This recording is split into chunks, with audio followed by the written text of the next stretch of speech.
So, did you see on the news the sad passing of the CEO of Deluxe Paint? He was found dead on the side of a mountain. A rescuer said he would have survived if he had done with another coat.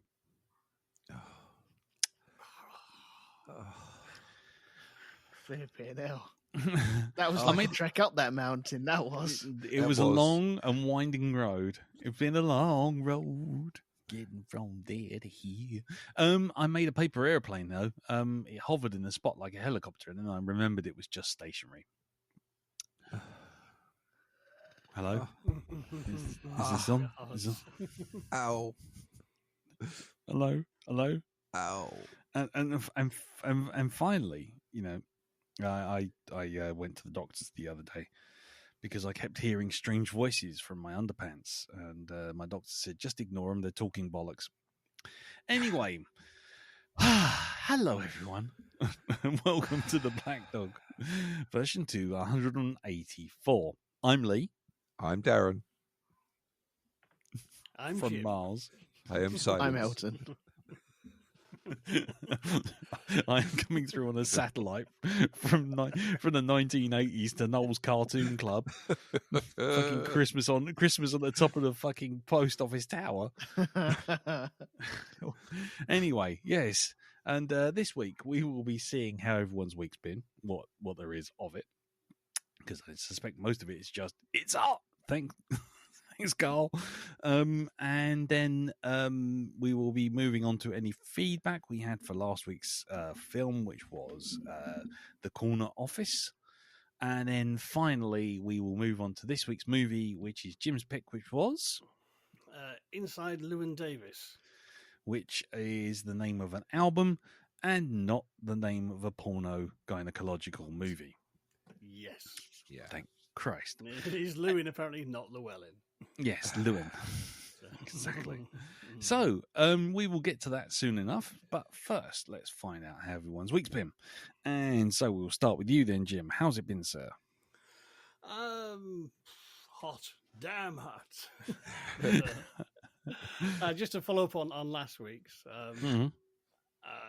Last week I had my drains blocked. And Wednesday morning, however, my drains man turned up at 10 o'clock sharp. Had a quick look in it and said, nope, that's a problem in the main line. You lift up the manhole in my yard and it was full to the top. Not pleasant.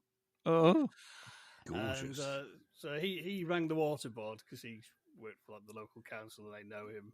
And basically, literally in 2 hours, the water board turned up, sorted it all out, no charge. nice. So that's only about 100 or so quid. So that was nice. That's good. That's good. So that all got sorted. Whether it'll happen again remains to be seen. But I know the guy who cleaned it out, he did have a nose around with a camera. That's unfortunate. The unfortunate turn of phrase. You know, nosing around. I suspect some people might be getting a letter, possibly, depending on what he found. Oh, right.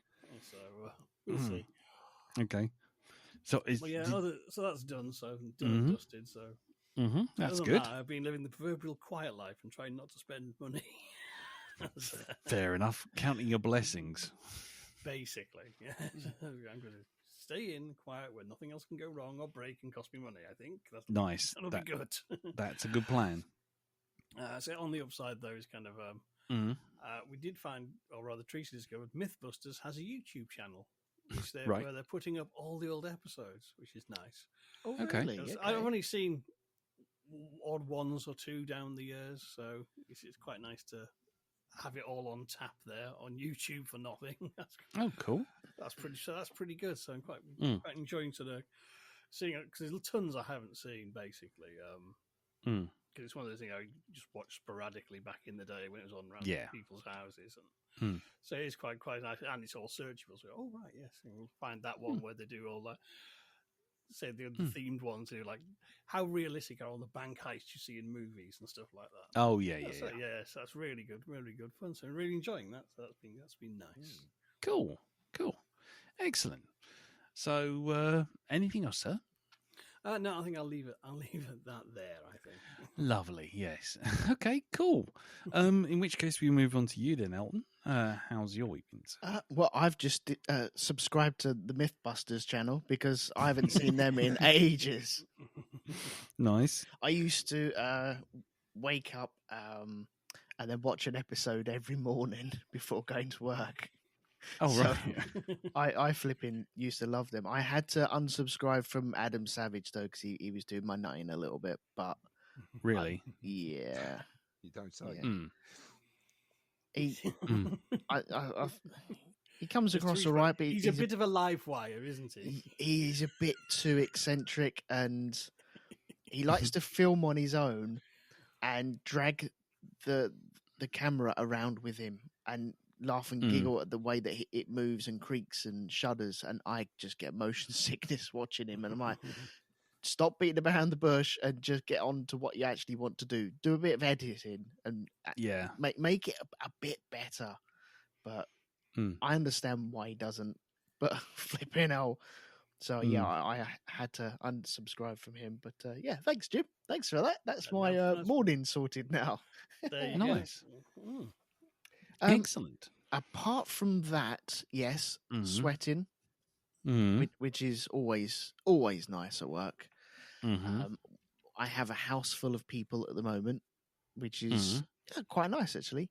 We have Kimmy's friends over from Germany and America, so we have a boatload of people in our house. No arguments, nothing like that. So it's all grand. It's all good. Right. When you have people over, that sometimes people can be a bit tetchy, but nothing like that at the moment. It's all peace and harmony and high fives and everything like that. So that's cool. No. Okay. And that's just doomed it. But yeah, carry on. Yeah, that's all right. One more day, be fine. What could There's go a wrong? butt coming. There's a butt coming. No, there's no but. And I'm trying to think what else. I watched a certain open ceremony. I don't know if you guys want to do this now or yeah, we'll do that. Let's just do it now. Just go for it. Go on. Oh man, that was so shockingly bad. Every other opening ceremony has been in a stadium. Which do you know what? It works. And there's a reason why they don't do them on a river. Someone went, do you know what would make this a bit better? Instead of having it in a stadium, we will have it on a river. Oh, this is a good idea. Oh, this is great. Oh, wonderful. Let's do this. I still think and then they signed that, it off. That couple, the two that were on that little island, the little moped island thing, right? I mean, they are out there now. There's a bloke going, "I am the captain now," to them at the moment, right? Because they're out there. Is that the one that was on with fire? the Somali? Yeah, that one. But it's just like, I've got this thing that they got forgotten about, and now they're in Somali pirate territory. Because they've just drifted out. She finished singing. Oh, look, Imagine, there's some people coming along to us in a speedboat.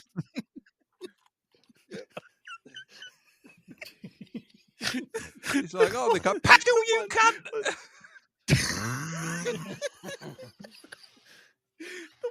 The one that was on basically a paddle board with a boat with a piano that was on fire singing Imagine, and I just imagine them just floating out to sea. And the last thing you see, they're just disappearing over the horizon. The way I saw that was you had like the broadcast version of her singing gracefully and beautifully and pinpoint and all the way, and it sounds so beautiful and dainty and wonderful. Yep. And then you got the live version of the microphones on that boat just going. The fucking piano's on fire. The fucking piano's on fire. Someone put the piano out. Fuck. I'm wearing polystyrene. This dress is nylon. It's going to go up like a fucking Roman candle. Here's my impression of a dog. Woof. Yeah. Oh God. I couldn't stop laughing. I genuinely couldn't. I mean, it's like the way it got rougher and rougher was just beautiful. Big shout out to Billy Blue Bollocks as well. Armenia were like, yeah, we're big first up. It's in the big house. Bearing the big blue dong. Oh God. Armenia Dr. Manhattan's let himself go. This sequel to the fucking Watchmen. I don't think I want to go and see it. Yeah. Oh, the fucking boat out, and yeah, you were right. The Armenian boat is going out, and it's like right at the front, isn't he? Yep. It's all sunny, and it's like glass as they're pulling off. It's like, oh, this is really good, isn't it? Yeah. Whereas Zimbabwe, they're like, it was like the perfect storm, wasn't it? Fucking tidal wave coming up because they were right behind the USA, which was like basically a cruise liner. There were some boats that were fucking huge and they had 4 people on it and someone driving it. It was incredible. I thought that was the boat from Taken. I thought we were going to see fucking Liam Neeson running over it, killing everyone. Oh, I mean the thing that made me laugh was the fact that everyone had paid like €1,000 or something to be along the river edge. Yeah, and it was like someone standing at sort of like Thames Docklands, looking at the first 5 minutes, and the rest of it is happening down by Lambeth Bridge, about 40 miles away. You're like, oh man. Just watching the single Zimbabwe boat just pop. It's like, before they did all that boat business, right? I'm watching this, and they've just got the camera focused on the skyline, and there's a woman singing, and it's like, oh, are they looking at the sunset? And then they start zooming in, and in the distance, there's this tiny thick figure stood on top of a building singing her lungs out. So that's where it's coming from. Oh God. Yeah. Mm-hmm. So, yeah, which you would obviously see at the sort of Notre Dame end of the Seine. You'd see that from way over there. I mean, it was like the poor old Lady Gaga. They just said, yeah, just go down that alley and just do your thing there. We'll record it. Don't worry. No one else will see it. It'll be fine. Be fine. Yeah. Or the guys who were just hopelessly stuck on a raft doing a couple of BMX and fucking breakdancing on a floating pontoon. Are you sure you want us to do these jumps? Because it is getting wetter and wetter. No, you must jump even higher. And it's just like, oh my God, last time I saw something this embarrassing, they were all doing spins outside of McDonald's in Catford Mews on a piece of lino. I mean, it was just like, oh my God. It was, and then the golden statues coming out the plinths. Did you see that? I must admit, I didn't catch all the 4 hours of it. I was dipping in and out of it. Oh no, I did the edited highlights when I started hearing what a shit show. I mean, what a spectacle it was. I have to say I was in car crash mode. I was just watching the whole fucking thing. I was just like, what on earth? From Lady Gaga doing her stuff where the microphones were off and on, and like half the dancers didn't even know where they were. Yeah. To the was it the point? You knew the point where it's all going horribly wrong when the BBC, because they're usually quite up on sort of giving the sort of like, this is the grandeur of this nation and blah, blah, blah, blah, blah, blah. And then finally it got to sort of like about halfway through, and the sun had just gone down, and then you heard the presenter just go, and now we're going to have loads of music native to the modern dance scene from France. You think you might not have heard of so much of this stuff, but trust me, you have. And you know what? We're going to listen to it whether you like it or not. And it was like, okay, there's a man who's finally broken into his third beer in the little sound booth. And yeah, once you got past sort of Daft Punk, it sort of, you knew it kind of went on a bit of a slope. It went sort of Daft Punk, and it went Boney M, You thought, okay, There's Are there only one any member other of Boney M left. French acts at all? No, I can't think of them. I mean, Daft Punk, Boney M, and then that was about it. Do you think, right, when it comes to these BBC events, for look, when they're filming these things and it's like gets a bit ridiculous, do you think it opens a portal to some sort of like different part of the ether up there, and Terry Wogan comes through and inhabits the body of the announcer? Yeah, just to get him through. Exactly. Like a friendly ghost. Don't worry, I'll help you. Yes, let's have a look and see what's going on soon. What go on, Terry? What go on? I mean, there was the bit with the catwalk on where it started off as the Last Supper. It was and it looked like the Last Supper, and then it became a catwalk, and that was okay, fine. It was what it was. But the problem was that the tablecloth that became the red runner on the tablecloth became like the red cloth of the catwalk, and everyone got up on the table and started walking up and down it. And after about a minute, it was raining so heavily that it looked like cheap vinyl. The sort of thing you cover your sort of like chair with after like the 15th time. And I thought, any second now, someone's going to go tits up, and they're all spinning around, and then I suddenly thought, no one can actually see this. I mean, it's literally the only person this whole thing is for is the cameraman. There is literally a bridge where no one could get in on either side. It's one of the longest bridges, and it's a catwalk, and it's just like, what on earth are we looking at? And then all of a sudden, the fucking Blue Meanie turns up, and it was just like, oh my god! And and then the BBC presenter goes, well, things were looking up, but there's always a downer at the party, and here he is. And it was just like, oh my god, the BBC have really. That's it. This guy's checked out. He's really checked out. God bless him. Clearly, there's no saving this. You're better off just changing the channel right now. Yeah, no one is listening to this at all. I've given up. Everyone's gone home. They should have got Graham Norton over the top of it, really. He's the heir apparent to Sir Tell, is he not? Yeah. Well, yeah, exactly. Yeah, between him and Ken Bruce, but both of them have left the BBC, really. I was going to say the other thing was, what was the deal with the Assassin's Creed dude?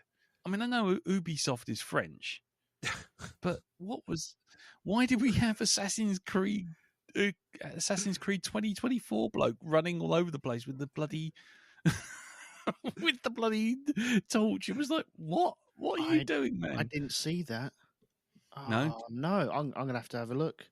I heard that it's not on the Olympics YouTube channel though. I bet it's not. Well, what about he was carrying the fucking candle at one point as well, wasn't he? Well, in fairness, he thought that was a blunt. Let's be honest. Exactly. Yeah, he was away with the fairies. Dragging on the other end. He's like, exactly. That fire almost went out. That's just all I'm saying. The eternal flame, nearly snuffed out by Snoop. Are you all forgetting the person strapped to the back of the metal horse, who is in the same place as those other two? They're like in the Lost Island or something like this now. They just went off. He's like, I can't stop this thing. Where's the fucking brakes? That's it. Yeah, they're all just stuck on stuck on a desert island with nothing but a burnt piano, a glass horse as a. Along with Bon Jovi and that door from you. It's Lost. It's Lost. That's what it is. This is Lost season 10 or whatever season the fuck it 9. is. Yeah. Season 9. There we go. This is the new Lost. Yeah, Bon Jovi on a door. Wilson the football, a glass horse, a bloke from Assassin's Creed. Fuck me, that's a shit Avengers, that, isn't it? A piano man, a lady with a coat made of nylon, and what's her power? She's got a coat to the ground. She could wear a coat. That's her power. Oh, is it? Yeah. Oh, that's nice. Oh, it was spectacular in its awfulness. Mm-hmm. Yeah. What? Oh, did you see the rapper? Is is Pitbull a rapper, a French rapper? I can't tell, but I think Pitbull's an American rapper. I'm pretty sure Pitbull's American. He looked okay. Well, if you imagine crossing Pitbull with Right Said Fred, and then putting him in Jimmy Savile glasses. Right. Yeah. He turned up and he rapped at about 7,000 miles an hour. In French. Fuck me, it's obviously. chilly out here. That's what it was. It was like it was a bit like what was that song where it goes wiggle wiggle wiggle wiggle wiggle wiggle wiggle wiggle and I'm just sitting there like, what is this? Who is this guy? He looked like Lex Luthor had turned up in some fluffy underwear, and he just rocked and he went and everyone went and just moved on. And it was like, what the fuck was that? Did I have a cheese dream? Did I just fart into being like Right Said Fred's love child with Pitbull and Jimmy Savile? What the fuck was that? It was just bizarre. It was the most bizarre thing I've ever seen in my life. Anyway. Yeah. Yeah, so that was my week. There we go.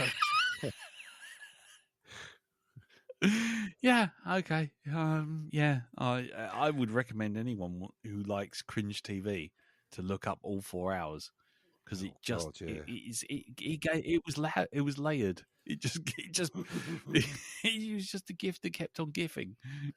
By the time you actually got to some talented dancers dancing on a disco biscuit that was in the middle of the fucking scene that was completely dark, dancing to One More Time, you're thinking, oh my god, were they supposed to come on earlier? And someone did you go on? Bearing in mind that they were all floating on that river, did you hear today? I think they cancelled the Iron Man because there was too much shit in the river.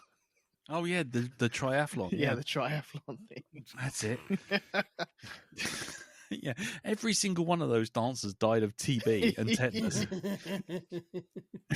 It's just an Olympic wing in a hospital somewhere, isn't there, in Paris? Yeah, they reopened the Nightingale hospitals just for everyone who took part in the Olympic procession.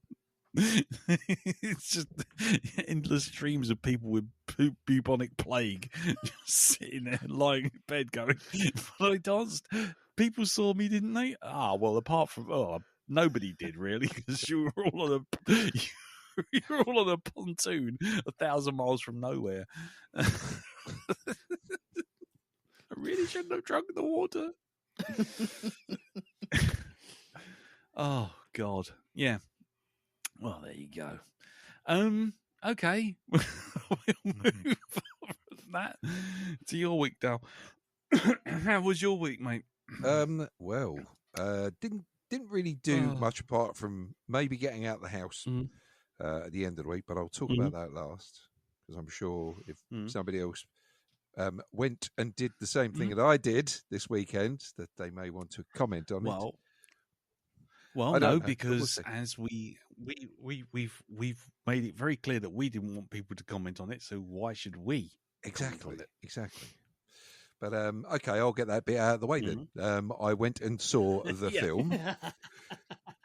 Okay, which film was that? That would be the Deadpool and the Wolverine. I did see it. It has been seen. Yes, there we go. There you go. Okay, so moving on next. The other thing I did done see, that was it. You can't really say anything about the film. I mean, I'll let TikTok do all of that, because the entire movie is literally up there anyway. Yeah, I was going to say. I want to know your opinion on it. Well, you see, I said, and I did this. There were a couple of people that actually just came on and started talking about their opinion about what they thought of it, and I didn't even want to know that. I don't want to know whether you hated it, whether you liked it, and I just went quiet for 30 days. That's it. Because one of them used a picture from the film as well. They put that up. So it was like, yeah, you're definitely getting blocks for 30 days. Thank you very much. It wasn't anything, but it was just if you're going to start putting stuff up, I don't want to see it. I don't want to know. I don't want to know who's in it. I mean, I know the two main stars, and that's about it, right? And I know there's been one or two things that they've shoveled out there, but I don't want to know anything else. So there we go. So, it was almost like going in blind. Yeah. So sorry, I didn't realise you'd done that. Sorry. No. So basically, on Facebook, after someone I won't name his name, but someone mentioned something on the Facebook group. It was completely innocuous, completely anonymous, and nobody knew anything about what they were actually talking about. But then straight away, I was like, I've seen this before. I've seen where this goes. Yep. People get very upset very quickly, and probably the best thing to do is just to go no. And so I put the kibosh on anyone mentioning the film, simply because it's a film that relies heavily on spoilers and in jokes and nods and winks and all that kind of stuff. Yeah. Right. So the last thing you really need is someone going, "Oh, and wasn't it funny when?" Because that's going to almost like blow apart the film, because the whole film is kind of just endless riffs on that. Yeah. Sort of remember this, remember this, remember this. Whether that's to its detriment or its benefit, we can discuss that another time. Yep, but we'll leave that for a couple of weeks, I think. So before I actually say what I actually thought. I mean, I was going to say, or if anyone wants to have me and Darren and Jim, if you've seen it, talk about it, then put something up on the Facebook group, and we'll do a little separate one for that. Maybe keep it completely separate. Yep. But either way, we're not going to talk about it on here, because I was like, no, because we had that whole thing with, what was it, about 10 years ago now, thinking about it, with Captain America Winter Soldier, and everyone thinking they were being clever by going Hail Hydra all over the bloody Facebook group, which then caused a few people to go, fuck off, and then it all turned into a thing. So I didn't want that again. And then Darren was like, I've blocked everyone who's even so much as said they've seen it. And he's like, right, okay. Yep. Don't want to know. I don't want to know if you liked it. I don't want to know if you hated it. I'm just going to go in. I'll make my own mind up, because it's very easy. If somebody says, it was fucking excellent, and it's like, you go in, it plants a little seed in your head. It does for me anyway. And I go in expecting like the best thing since sliced bread. And then that invariably spoils the film for me. So, one, I don't want to know if you liked it. Two, I don't want to know any scenes from it. And three, I don't want to know, and this is generally in films, I don't want to know if a film has a twist. I don't want to know that. And people go, oh, but there's a twist at the end. And that's not that film, but it's any other, that's another thing that throws me off of fucking movies, is when people say there's a twist. Oh God, yeah. Especially when that time I was desperate to see the Twilight Zone film, and somebody went, there's a twist in it. Like, what? In the Twilight Zone? Why did you spoil that for me? Oh my God, no. Oh God, it's all ruined now. It's all ruined. I didn't know there'd be a twist in a Twilight Zone film. What? Well, actually, there's several. Ow! Fucking hell! My life has been ruined. Anyway, exactly. So go see it. Then see what you think. Anyway, go see it. See what you think. And if you want me and Darren, and like I say, if Jim does see it and wants to throw his pennyworth in, then we can do a spoiler cast as a completely separate thing. Indeed. But only if people want us to do that, in which case put it on the Facebook group, just let us know. But don't spoil the bloody film on the Facebook group. Exactly. Anyway, carry on. Moving on swiftly from that. So that was one of two things I've been waiting to see, or waiting to experience this week. One other thing I did watch this week was Star Trek Prodigy. I carried on, watched that till the very end. Got to the end of that. Yep, happy with that. I was listening to there's a sort of like a guy who comments on Star Trek stuff when they bring it out, and he's actually not too bad at all. He's actually quite honest about his opinion of things, and he's got the same opinion of the two current animated Star Trek shows that I've got, which was not really happy with Lower Decks, but Prodigy is really enjoyable. And it's like, well, why is that enjoyable? And Lower Deck's not. And that was the whole point of this little podcast he did. And I think he came out with a really good analogy. And it's, the whole thing, the member berries thing, where they bring in, they do the Boba Fett thing and they, oh, hello, remember me from Star Trek? Wobbly chops. Yay, there we go. I'm off now. I've done my bit. That's it. I've gone. That kind of thing, right, is like this. Oh, look, it's keys. Look at the keys. Look at the keys. Ooh, look at the jiggly keys. Ooh. Yeah. Right, now. Key jangles. Yeah. Key jangle, right? Okay, so it gets you to, look, woo, there we go. And they've gone now. Woo. Now, to some extent, Prodigy does that, right? But what Prodigy also does is, instead of just doing that, going, oh, look at the keys, it goes, okay, should we find out what doors these keys unlock and where they go, shall we? And it actually takes those characters, most of the ones that show up as, and there weren't that many, but most of the ones that show up as, like legacy characters, and he actually uses them to move the story on, right? Gives them a purpose. And a perfect example, actually, no, I can't say it, because if you want to watch Prodigy, that might be a bit of a spoiler. But there is I was going to say, don't start spoiling after just doing that whole Deadpool thing. Go on, carry on. But there is a character within Prodigy that has been used elsewhere, and in the other program, he was a jingly key. That's it. Whereas in this one, actually served a purpose. But in general, what was it the kids show treats its kids like adults, and the adult shows are all treating the kid or all treating the adults like kids. That was the way he phrased it. You know what? I think you got a fucking point there, especially with the jingly keys analogy. So I'm going to use that from now on. That's it. Are they jingly keys? Jingly keys. Are they a bunch of jingly keys? Yes. So I've Star Trek Prodigy season 2. Yeah, that I'm very satisfied with that. Very satisfied. And the other thing that, apart from the Deadpool and your Wolverines, right, that I've been, of course, waiting in anticipation to see, something dropped this week that I wasn't expecting to come out. It kind of caught a lot of people by surprise, I think, and that was Fallout London. It finally made an appearance. Okay. Yeah. This is a game. This is what it is. There's a bunch of fans who are big Fallout fans, and what they've done is they've taken the premise of Fallout and they've taken it out of America and they've bunged it into England, right? So they've made what's going on in England London, at the same if you will. time. Yeah, London.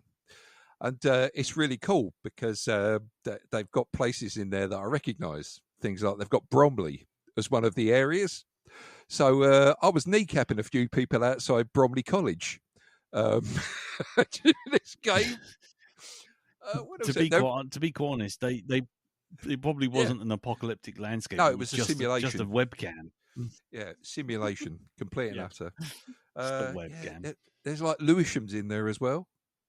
They've got Central London and all that lot. That is like Fallout. Exactly. Tower Hamlets is there. I think what's quite comical is some of the actual Cockney accents that you get, because they've got various factions, various different gangs. And they've got this one called the Vagabonds, who you who's your first interaction with the wider London. Who are all like this, you know what I mean, governor? Yeah, go on, stick him with a blade, Harry, I'll hold him down. It's that kind of thing. So, there's all other ones as well. There's like a bunch of, I think there's like an Arthurian gang as well, with the leader called Arthur, of course. But yeah, I've got to say, when it does actually work, because it's the only places you can actually, or the only two versions of Fallout that you can play it on. They've both got to be the Game of the Year edition, but it's either from GOG.com or it's from Steam. So you can play it on both those versions. Okay. You can't play it on console. They haven't actually done anything like that. And to tell you the truth, after the way they were messed around by, from what they're saying, the way they were messed around by Bethesda, yeah, I can understand why they've just gone, you know what, we've done this. We're happy with what we've done. Laters, we're out. But yeah, there's quite a sort of like a history. It's been in development for quite a while. But when the game works, when you actually get it and you've managed to install it properly and it runs, then yeah, fantastic, really, really good. If anybody is thinking of getting it, because it is free at the moment, and they're gonna use the Steam version, and they're a little bit confused as to what to do, how to get it, make it work with Steam. Yeah, get in contact, and I will tell you what it is. It's probably missing from the instructions, because I think they make a little bit of a leap. They miss something out, but yeah. Are you suddenly becoming tech support for the entire podcast? No, for the entire community. No, it's just sounds like you are, mate. There's a file that you have to launch to get the game to run. And if you don't run this, when you actually get to a point where you're going to interact with people and you click on them, it suddenly comes up with this big sign saying, "Oh, you haven't run this thing," and it covers where the actual speech bubbles would be. You know, where the actual lines of text come up there. You can give your choice. It just covers them completely. So yeah, there's a file you've got to use as your executable to get it to run properly. That's all. All it is. So, just to be clear, if anybody has any problems with their printer, their network connections, Windows installations, don't come to me. A shout. Don't come to me. It's just this. It's just this one, and all it is Steve. I've not tried the GOG version of it. Apparently, it's a lot easier to install it on the GOG version. But then GOG is suddenly, but from what I've seen, they've taken the Fallout game and they've doubled the price of it all of a sudden. Well. Yeah. Strange that, isn't it? Indeed. But yeah. CD Keys has still got it for about £7. So there you go. So, yeah. Okay. Very enjoyable. Cool. Lovely. Okie dokie. And that's on Steam only, that at the moment? No, right. As I say, you've got a GOG version and you've got the Steam version of the Game of the Year. Yeah, but I mean, it's on PC is what I'm talking about. Yeah, it runs on those two. PC, not Xbox. No, not Xbox. Right. No, not cool. PS5 or anything like that. Just that. No. Okie dokie. Well, for my week then, I've got not a lot, to be honest. I've got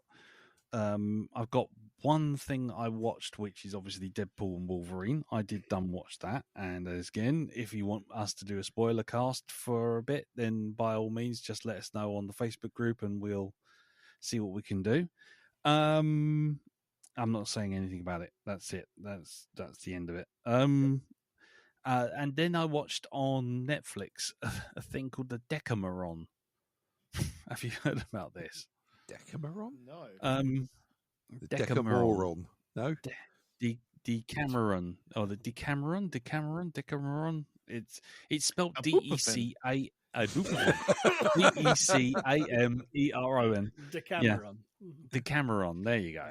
David Decameron. Yeah. No? Okay. Exactly. Yeah. The Anton-Decaron. The Anton-Decaron. Yes. The David Cameron. And it's 8 episodes on Netflix, and we tried it out.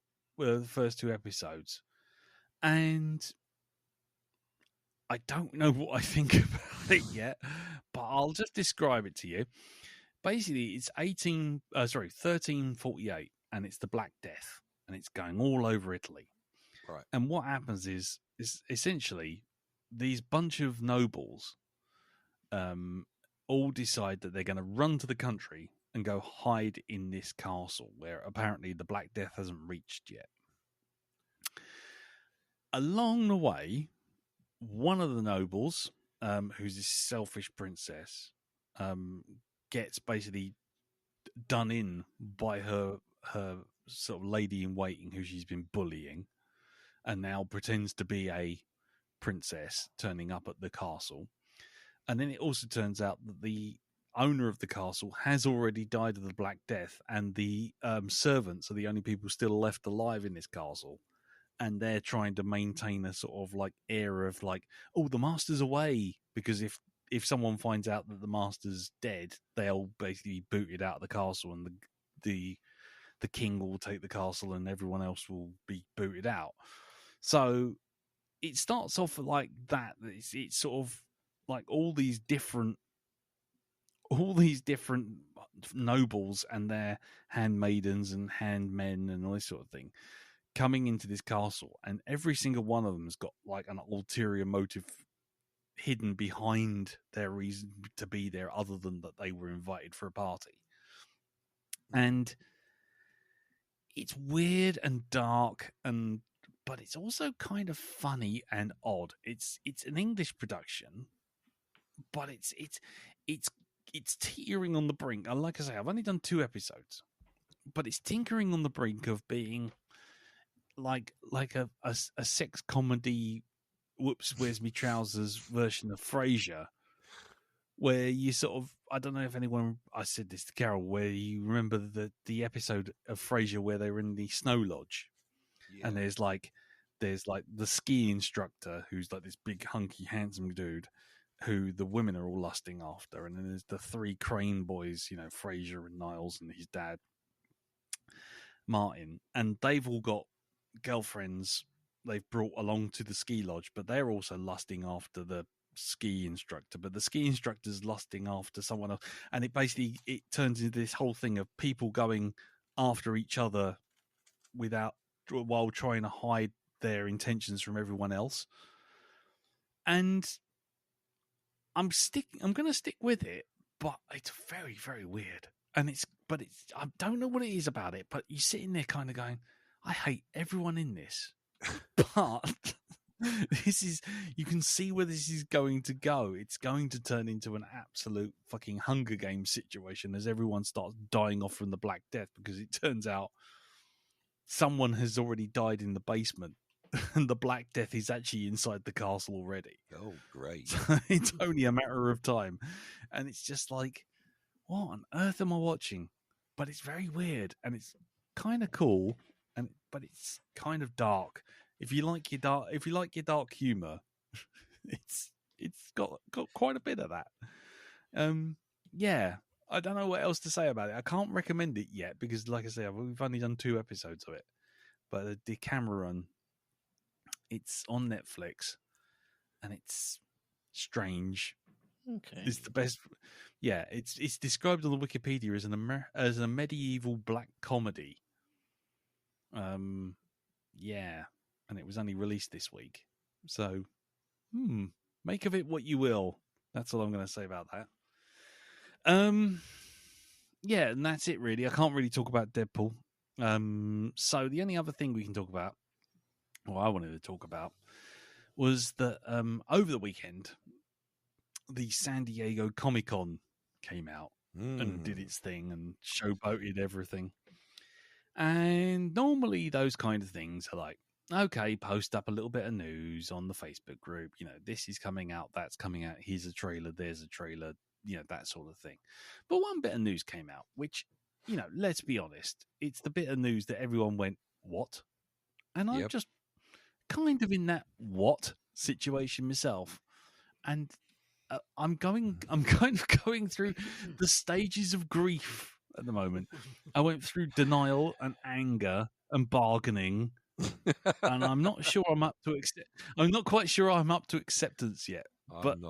Basically, Robert Downey Jr. is coming back as Victor Von Doom for a Avengers movie, so he's coming back as the bad guy. Now, just to let you know, Elton, because I know that you'll be well versed in your comic book lore,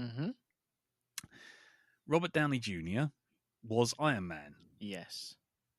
And Robert Downey Jr., I don't think it's a spoiler at this point, since it came out in 1999, died, in 2019, he died at the end of Endgame, Avengers Endgame. Okay. Yes. So did. Oh, for fuck's sake, Lee. God. Let's put it this way. Thanks. Cheers, mate. It made literally so much money that you could give every person who went to see it $5 and it still would have made more money than it needed to. So it's fine. I think everyone's seen it who needs to see it. So he died. In the meantime, Marvel has been done fucking about with multiverses. And now we have multiple versions of different characters appearing, like different Spider-Men and all that kind of stuff. And now they've decided that they're going to back a truck the size of a cruise liner full of money up Robert Downey Jr.'s driveway and say, please come back and save our franchise. If in danger, if in peril, please break glass. Yeah, and that's behind exactly glass, what it sounds like. Yeah, yeah, break this glass, and it's got a picture of Robert Downey Jr. behind it. So, yeah, so now he's coming back, but he's coming back as Doom, and Victor Von Doom. In case, because I know you'd be well up on this, Elton, so you don't need to be reminded. It doesn't sound like a Sunshine type of person with the name Doom. No, he's not. He's a megalomaniacal sort of ruler of a small country called Latveria, isn't it? If I'm mistaken. Right. He's a bit of a Latvia, double. He's a bit of a double threat. Yeah. He's a master of technology and he's a master of magic. He almost became the Sorcerer Supreme at one point, and he became yeah. Pick your audience, Dal. Pick your audience. I'm trying to explain it to Elton in a. I need to ease it. I need to boil this frog. I need to ease him magic. in. He was like, "No, I'm all right."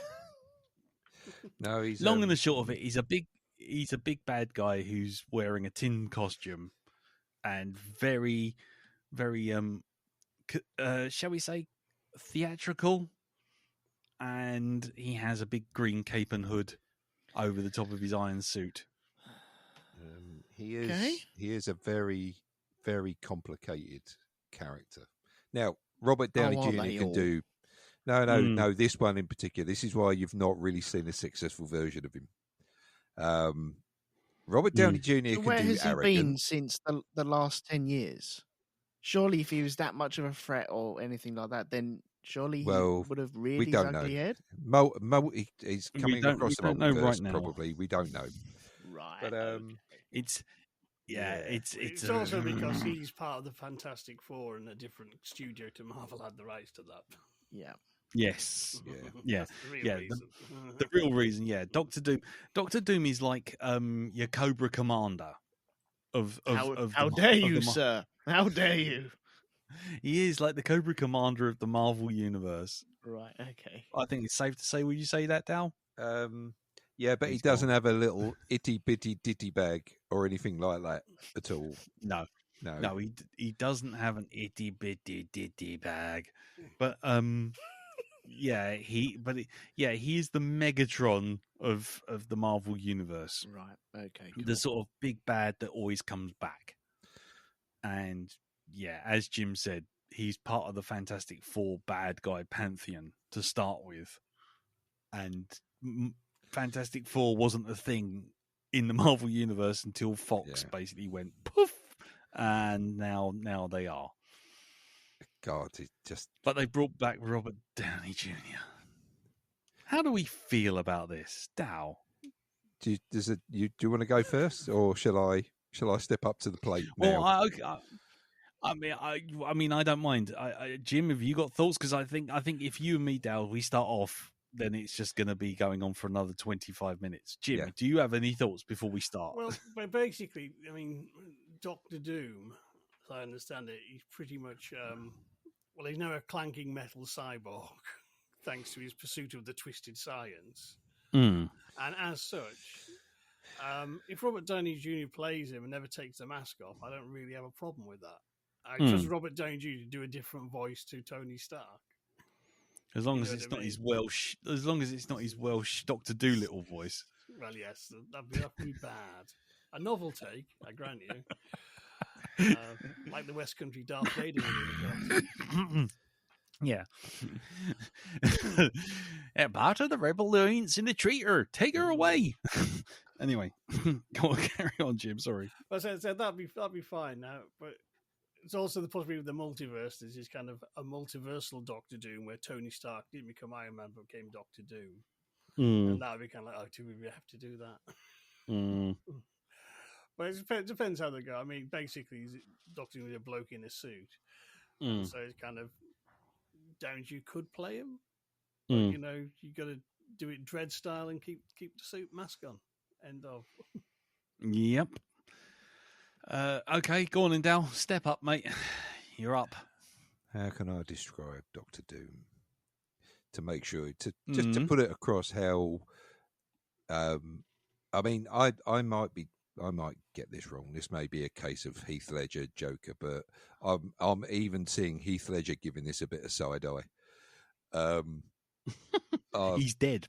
Yeah, exactly. But the difference between the way if this is actually going to be Victor Von Doom and this isn't going to be Tony Stark who basically kills Doom and then takes Doom's armor and his control of the country, if they're not doing that and it is actually going to be Victor Von Doom, Robert Downey Jr. can do arrogance, but he can't do Charles Dance arrogance. That's your difference, right?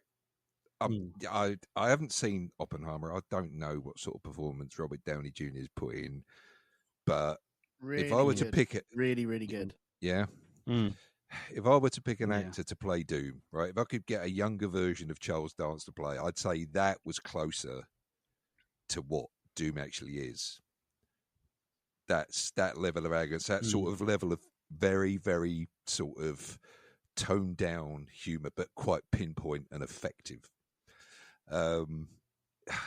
This is the thing as well. Doctor Doom is something that Marvel can't do, as far as I've seen so far. They can't take a character, 1 minute make him a good guy and 1 minute make him a bad guy. Everybody seems to be an anti-hero if they're a bad guy and they get their own film, or they're a good guy. Yeah. Right? This is the problem we face with this. And are we just going to get Stark Doom?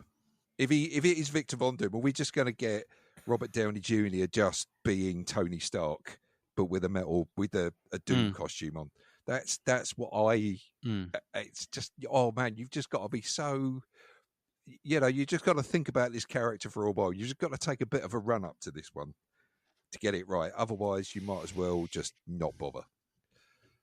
Because you're underselling the character there. He's been a good guy. He's been a bad guy. He's, how can I say? Doom will do a lot of bad things, but if it comes to the greater good, it's like he'll turn around and go, fine, let me deal with this. I'll get rid of this overbearing threat that's going to take out everything.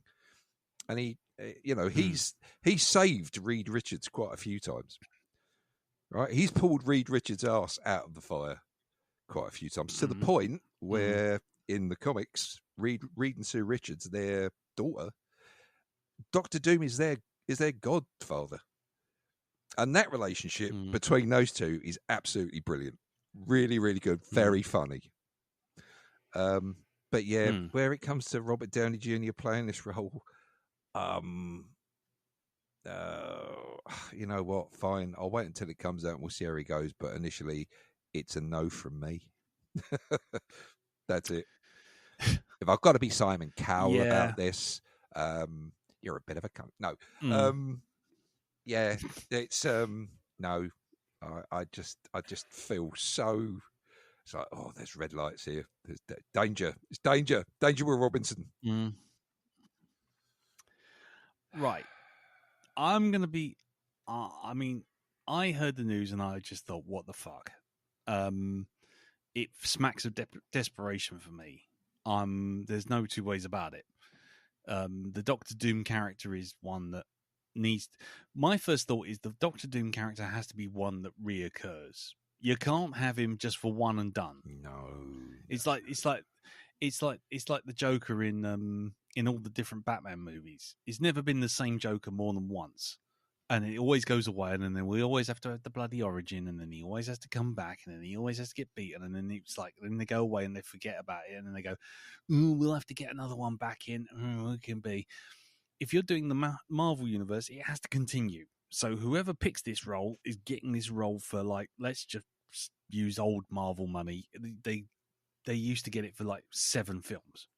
So whoever it is has to be able to do this for 7 bloody films. Now, Downey Jr., he's not doing Doom until 2026. So how old is he now? And will he be doing it in 2030? You know what I mean? Will he be doing this in 36? I doubt it. I very much doubt it.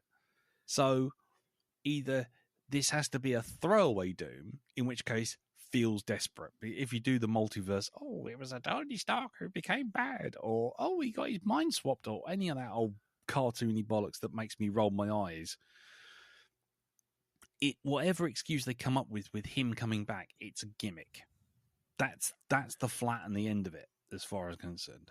It's just what are you bringing with this apart from curiosity? It's what as I said on the Facebook group. It's the 14th Doctor thing. It's bringing back David Tennant so that everyone comes back and goes, "Oh, it's David Tennant. He was my favorite."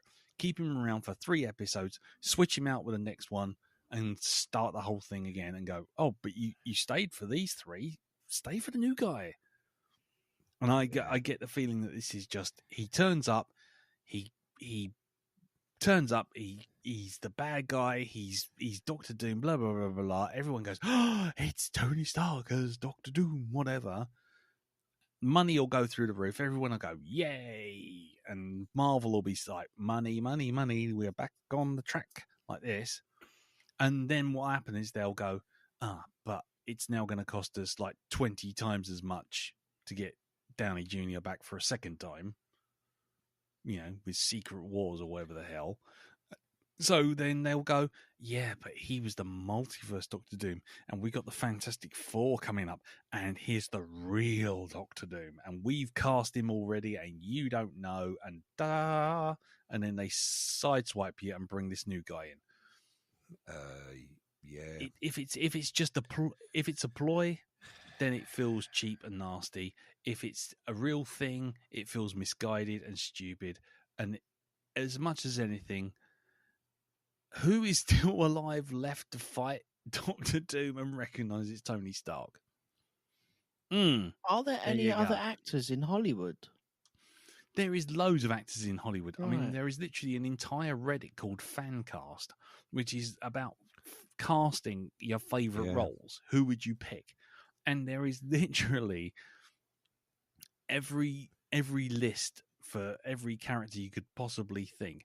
And, everything from Tom Ellis, who played Lucifer, to fucking that guy from the Artist, Jean Dujardin, playing bloody Doom. Nikolai Costa or Viggo Mortensen or Ralph Fiennes, any of those kind of guys. They want Tommy ones Wiseau. with gravitas. Tommy Wiseau, yeah, exactly. But that's what I'm saying. You could have anyone, Mads Mikkelsen, because the thing is, they're going to be behind a mask. But as you say, Jim, are they going to stay behind the mask? Well, if you're having Robert Downey Jr. as Doctor Doom, no, he's not. Which means you fucked up Doctor Doom again. That's the 3rd fucking time of trying to do it, and you fucked it up again. Well, it won't be disfigured Doom. That's the thing. That mask will come off. But it could be. It could be. It could be. That's the other thing. It's a multiverse where Tony Stark clicked his fingers with the Infinity Stones and he didn't die, so he's got all the gamma scarring and all that kind of bollocks. I mean, there's a million different ways you'll write it off, but it's just one of those things where you just go, "Oh, it's just fucking so goddamn lazy," and it just reeks of desperation on every conceivable level. And the problem is, I really liked Downey Jr.'s performance from 2009 right through to 2019 as Stark, and then he played it out and he was gone, and everyone went, "Right, fine, that's it, done, we're not bringing him back." This just feels like we're at the last knockings, the last few films haven't made any money. Right, fine, pull that pin. And it's just, why pull that pin? So you're shitting on the last bit of decent sort of goodwill you've got. So unless if they pull him in and he really is Doom, he's not going to be around for long. If he isn't Doom and he's a multiverse Doom, then he's going to get blown away by the real Doom, who we won't know and will probably just be a CGI creation. There is a in which case it's still weak, and gone. Where that's concerned, with the next film that they're going to be doing after Doomsday, as they've called it, Avengers Doomsday, which is the Secret Avengers Wars. Secret Wars. I'm pretty sure the Doom that you have in there is God Emperor Doom, who is, like all powerful. It all just makes my eyes roll, mate. Yeah, the problem is all of this stuff only works if you build up to it. He does, That's Thanos right. worked as a bad guy because you were kind of sitting there for 10 years going, what is this guy? Who is this guy? Where's he going from? What's happening? Whereas what they're just going to do is they're just going to do the DC thing of just going, oh, here's a bad guy. And it's just like, right. Well, they're going to do the Star Trek Into Darkness thing. Here's Khan. Okay, hi, Khan. I'm Kirk and this is Spock. No, you're supposed to be scared of me because everyone else knows you're supposed to be scared of me. It's well, I mean, this is all because they were throwing a bit of a fucking curveball with the guy playing Kang and what's happened there. So with Jonathan Davis, it's that's basically thrown into a bit of a turmoil as to, oh shit, what are we going to do with the big bad? It was supposed to be Kang the Conqueror. And it's not now. No, it's Kang the Conquered. Yeah, Kang the Conquered. Kang the Confined. Kang the Confined to solitary confinement. Yeah, Kang the Cancelled, I think you'll find. Kang the Cancelled. Cancelled the Kang. Kick the Kang down the road. Kang the Kang. Ding, ding, ding. The Kang, the Kang. Yeah. Anyway, oh, man. So that's it. That's it. Yeah, I'm hoping for the best, but I'm fearing the worst. This sounds like desperation. I would put Guy Pearce in the role. Why not? Great actor. I think he could really do well. Except he's been in an Iron Man movie already as a bad guy. Oh, is he? Funny enough, so is Robert Downey Jr. What, in an Iron Man movie as a bad guy? Well, no, just in an Iron Man movie. You might have noticed him a couple of times. He's like he hangs around in the back. Nice, sarcastic fuck. He's like that bloke in EastEnders. They're like the bloke in the bar that you see every episode. Doesn't do anything. There's no backstory. He hasn't got a name, but he's just there. He's just there. Mourn. Anyway, right. Okay. Well, we'll leave it there. Right. If anybody else has anything they want to weigh in on Doctor Do, by all means, jump on the Facebook group and just leave your thoughts. I'll be interested to hear what everyone thinks about it. I did post it up when it went live with just the words, what the fuck? But if anybody else wants to leave any thoughts, by all means do so. It's over at Facebook group, facebook.com/group/the Black Dog Podcast, which ironically is also where, well, not ironically, it's just factually, that's where we have some feedback for last week's episode. Look how we smoothly transitioned. Wow. Smooth transition. Then I bring operator. it up, which makes it not a smooth transition. It doesn't move. Can't draw attention to the segue. No. Well, it's too late now. Done it now. Yes, last week we did the corner office, and I had a bit of an existential moment towards the end, to say the least. Which started with a bit of feedback, which was from David Renane, who said, I have to admit, over the years, I've watched some eye-opening stuff with Black Dog, some unexpected horror, and some total, utter shite. But this is the first time I've taken Lee Metcalf's comments as a trigger warning.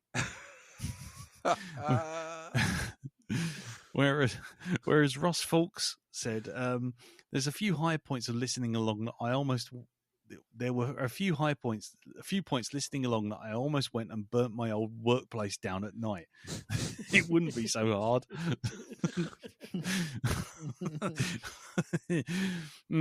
Then we had Jeffrey Mark Hyman, who said it was a very intriguing film, but ultimately frustrating for me. The unreliable narrator was so unreliable that I didn't know what to latch onto. Before listening to the episode, I was sure that this was a film about a deluded narcissist with an overinflated sense of self-worth. The discussion was excellent, as always. Thank you. And I've come away appreciating the film more. Keep up the excellent work. You gents are always a hoot. There you go, a hoot. I'm going to put that on the poster.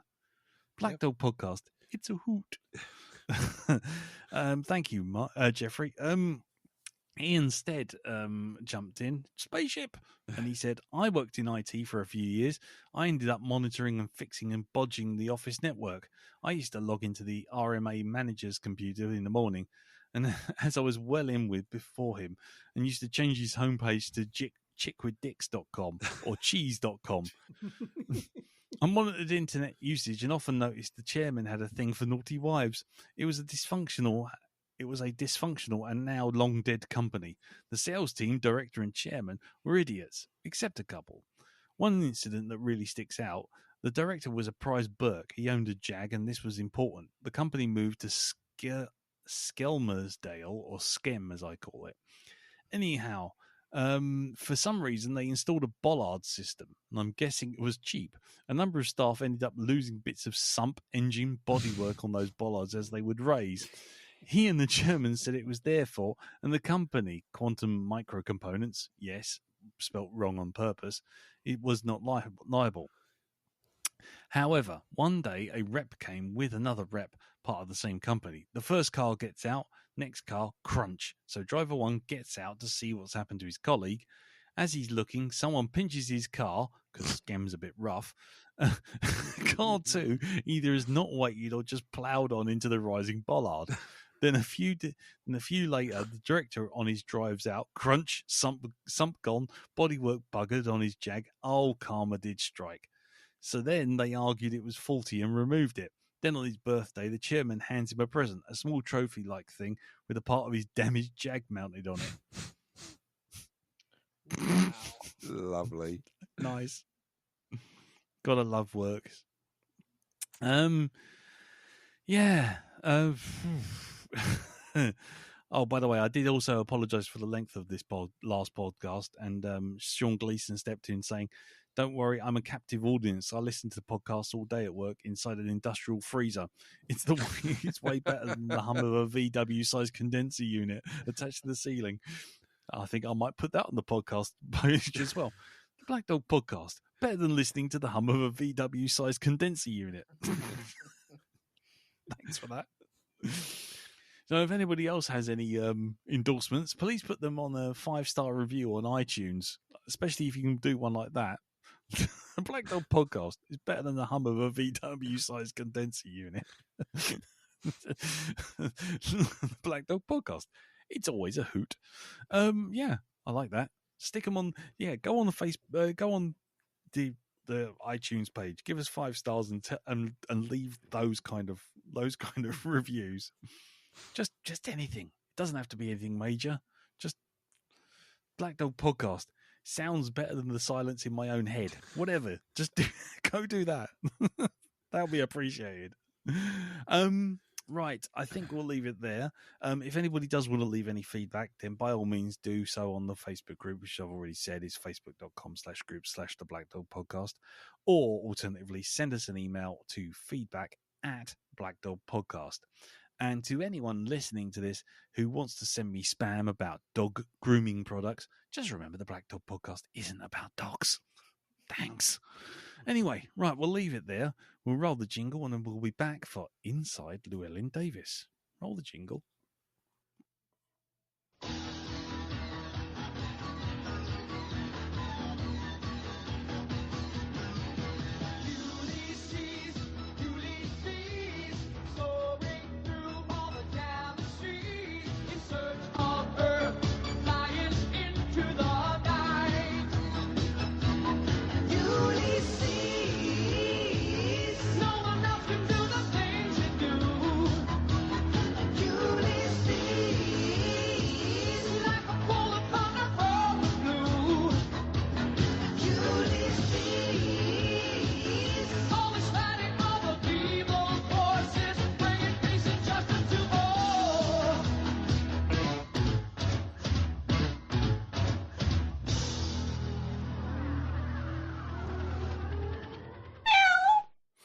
And so, Inside Llewyn Davis is a 2013 period black comedy drama film written and directed and produced and edited by Joel and Ethan Coen. Set in 1961, the film follows 1 week in the life of Llewyn Davis, played by Oscar Isaac in his breakthrough role, a folk singer struggling to achieve musical success while keeping his life in order. The supporting cast includes Carey Mulligan, John Goodman, Garrett Hedlund, F. Murray Abraham, Justin Timberlake, and Adam Driver.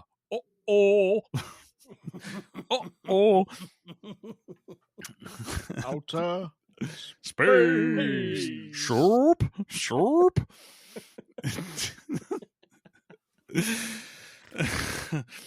Right. The budget for this film was $11 million. How much did it make at the box office? Elton. One bloated heroin addict on the bathroom floor. Nice. Darren. 12 cans of kitty cat and a punch in the eye.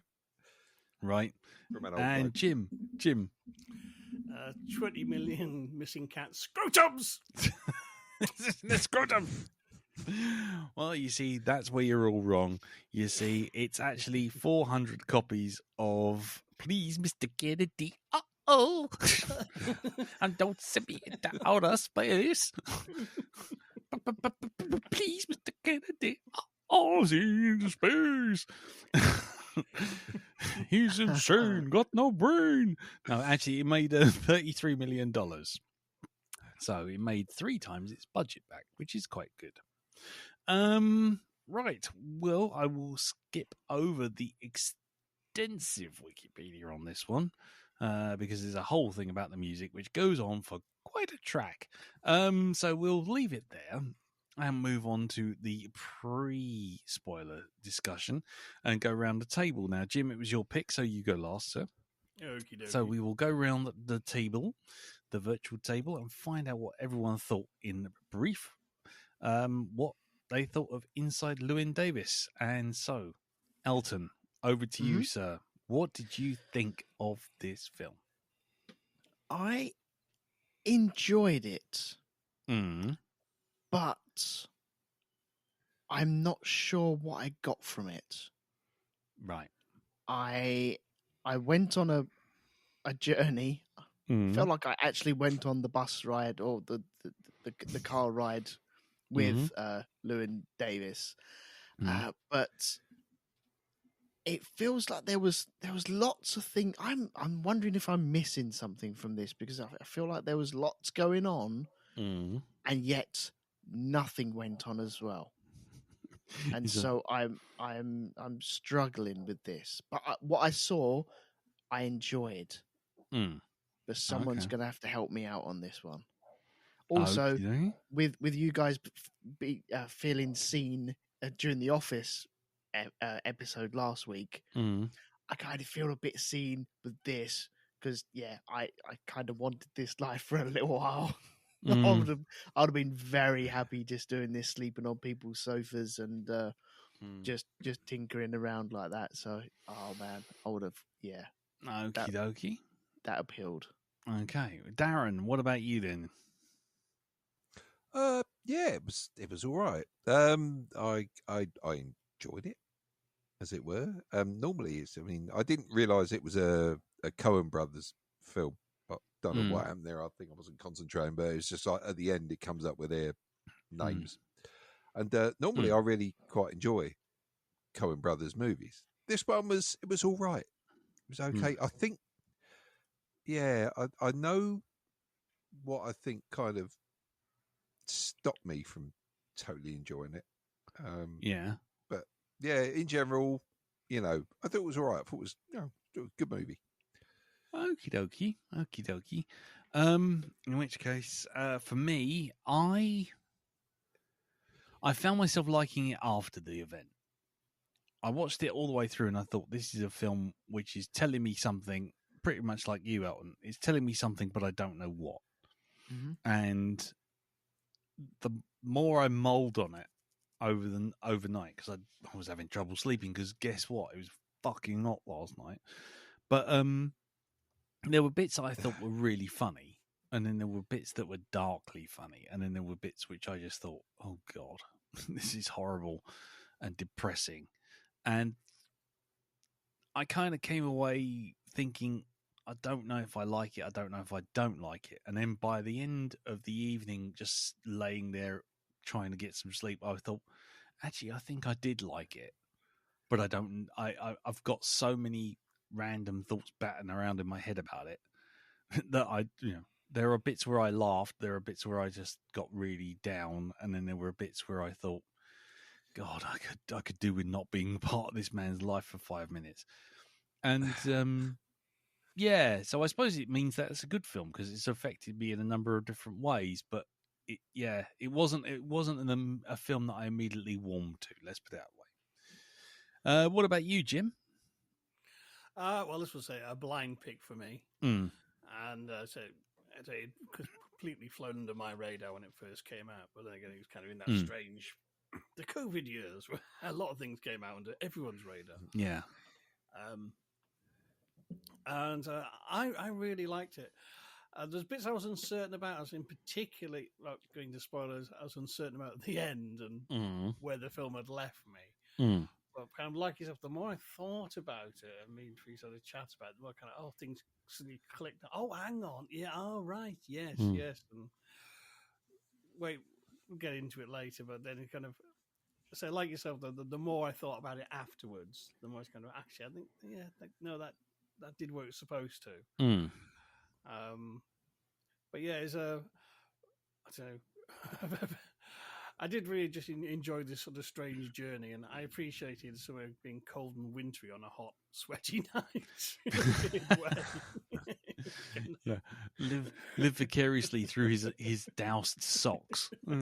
Yeah, God, yeah, kind of works. It does really. Yeah. Okay, cool. Right. Well, as ever, that's what we thought. If you haven't seen the film or you want to watch it first, then please stop where you are right now. You got our general gist, and then come back after the spoiler zone. We will obviously be talking about the rest of the movie, and chances are we will be spoiling it. So here we go again. Random button pressing, please. Euphemism. Shut up, Wesley. There you go. Nice and brief. I'm not going to mess about today. If anybody's in any doubt, we are now fully in the spoiler zone, aren't we? Baby. Yes, we are. Definitely now. We are definitely in the spoiler zone. Right, so let's start with probably the big one. Do you think this is an optimistic film or a pessimistic film? And the reason I say this is because there's a number of nods throughout the film that things will eventually get better for Llewyn. But there's also equally a number of things that just say he's just going to be on this treadmill doing this same shit over and over again to himself forever. So I'm throwing that big one out to you straight away. Is this an optimistic film or a pessimistic film? If anybody wants to jump in, go on, Dal. Well, I think it's a pessimistic film, personally. Right. And I'm saying that because of how it starts and how it finishes, which is exactly the same way. That's it. So it starts with him getting a punch in the face, and it ends with him getting a punch in the face. The same. I want a boot to the stomach as well. Yeah, exactly. It's the same punch in the face. It is, but it's kind of, it doesn't finish with him resolving really anything. He's kind of getting his comeuppance for opening his mouth and insulting the woman on stage. Yeah, but is that the whole point of the film? That he's just he doesn't learn. He doesn't learn. He's still like, it doesn't give him that moment to think about, well, maybe I shouldn't have done that. He's disagreeing with the guy even though he's getting beaten up. And even when the guy drives off in the taxi, he's still like, "Well, thank you very much." It's like, did you not learn anything? You know, like try not being an arsehole. Yeah. Yeah. Because yeah, I mean, you see it when he was at dinner. When those people took him in, right? They give him a meal and a bed, right? And what does he do? The wife mentioned something about a partner that he used to sing with, and he loses it. Yeah, a partner who did commit suicide and destroyed his career. So yeah. It's one of those things when that scene plays out, you think, God, he's a bit of an arsehole. But then when you find out the context you didn't have, you realise why you reacted quite so badly. Yeah. Yeah. I don't know. Just You don't agree. I don't know. I mean, I don't know what the people in the room know. You know, whether they know that he committed suicide and destroyed his career. I think they will because they're fans, basically. Right. I don't know. He just seems to invite trouble, I think, for himself. He doesn't do himself any favours. Right. I think we get that as it goes along, you know. It's more people thinking of him than him thinking of them. It's like even Carey Mulligan's character thought of him and got him that spot on the thing, on the show. The people in the flat gave him food and a bed for the night. What did he give them? Okay. This is so it. He seems to be like a sponge. He seems to suck up everything from everywhere else, but he doesn't actually give anything back himself. You know, that's it. He's not. He's just, to quote a Prince song, "You're just sucking up food and heat." That's all you're doing. Okay. So okay. So Darren's coming down firmly on the pessimistic side here. Anyone disagree? Yeah. Anyone feel differently? Elton? I'm on the other side, being optimistic. Right. Go on. Because he gets that moment on stage at the very end where he has everyone in the palm of his hands. And it's just the way I'm normally not a fan of the actors doing the singing and basically turning them into musicals. Really not a fan of that sort of thing. But that last song won me over. The way that he performed that, it was just that was worth it. That was so good. And I think he's running through this kind of bohemian life without actually wearing it on his sleeve type thing. Wears it well though, I think. I don't know if he learns anything on his journey at all.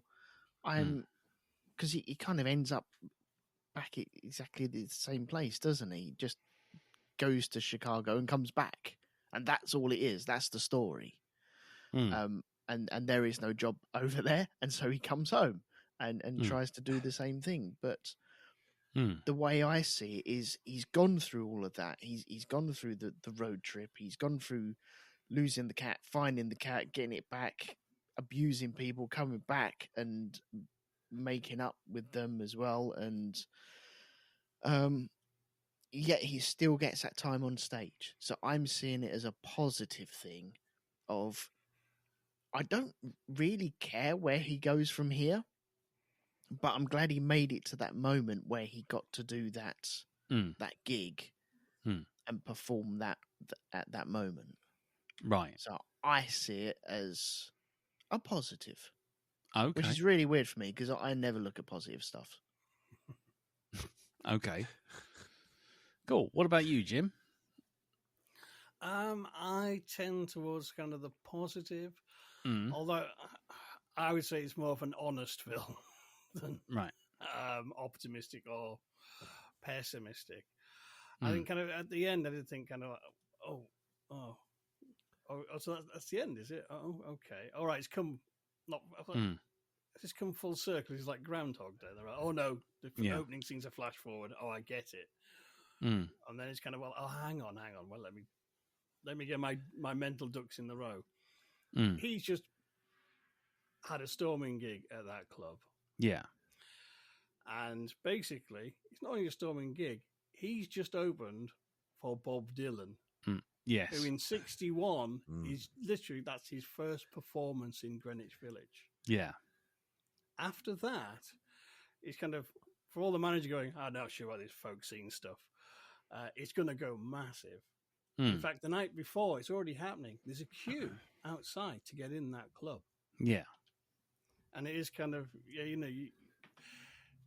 as a musician, there's often talk about paying your dues. You know what I mean? You have to work your circuit, and it's like overnight successes, take years of hard work, as the old saying goes. Yeah. And this is kind of, I think the film's very wise. It doesn't show you what happens the start of next week, when suddenly the guy who turned him down in Chicago is suddenly very interested in him because he just opened for Bob Dylan and everyone's going mad for Dylan. And the Troy Nelson, Pretty Boy, Apple Pie, Close Harmony stuff, that's going out the window. There's people are changing and he fits in perfectly into that Dylan-esque sort of style of folk music, rather than kind of Aaron Jumpers and chirpy, cheap here songs about the old-timey railroad. Yeah. And I think it's kind of, although I kind of felt he earned, oh God, can you give this poor sucker a break? You know what I mean? I know he doesn't help himself, but equally has some fucking shitty luck. You know what I mean? It's one of those weeks and nothing goes right. And I thought, it'd be nice to have a ray of sunlight at the end. But again, I was kind of glad you weren't shown it. Because that would undermine the honesty of the film. That it said, life fucking sucks. Yeah. People sometimes suck. And when things are bad, we often aren't at our best. No. And sometimes you've got to just keep on just going and going and going. And you know what I mean? Sometimes sheer bloody mindedness will get you through more than anything else. Yeah. Definitely. You have to accept that there is no quitting it. Well, you kind of need to live that life, and he certainly does. I guess that's why I was kind of asking, because on the one hand, as Darren's rightly pointed out, Llewyn's a sponge, he's a self-centered, thoughtless guy, and so his actions make everything seem very pessimistic. He abuses his hosts. He takes liberties left, right, and center. He can't remember who he slept with 2 years ago, let alone whether or not he's the father of the child and all this kind of thing. He's not learning from his mistakes. So that's on the one hand, there's the pessimism. On the other hand, you've got the optimism. And what I was going to say was, for me, the optimism is that he, in the end, stays true to his core. And that sounds really pretentious and up its own arse, but everything that's happened, all the things that happen, everything that beats him down and he takes the wrong path. I mean, he's endlessly taking the wrong path. In fact, the fact that you keep seeing shots of corridors with left door and right door over and over again is it's symbolism 101. He always takes the wrong door, you know what I mean? And so the fact that even after all of that, even after being beaten down figuratively and literally, he ends up sticking to his roots. He ends up sticking to his principles. He wants to be creative regardless of what it costs him. Well, that guy gives him an opportunity to change, doesn't he? He says, shave your beard into a goatee, stay out the sun as well. I was like, fuck Yeah. you, man. Fuck you. Yeah, which is a fuck you moment. But the thing is, on the other hand, it's still optimistic because it's still the guy's not turning around and saying, the guy's turning around and saying you're very good, but you're not good. You're not money. Mm-hmm. Mm. But even in the face of being told that he's got no value, he still carries on. Yeah. Mm. So he doesn't act like an asshole. Then he goes, right, "Thank you, sir." Yeah, thank you very much. And then works well with some dignity in that scene. Mm. I was expecting him to throw a tanty, to be honest. Well, yeah, exactly. But yeah, I honestly thought that from that perspective, it was an optimistic. I thought it was an optimistic thing.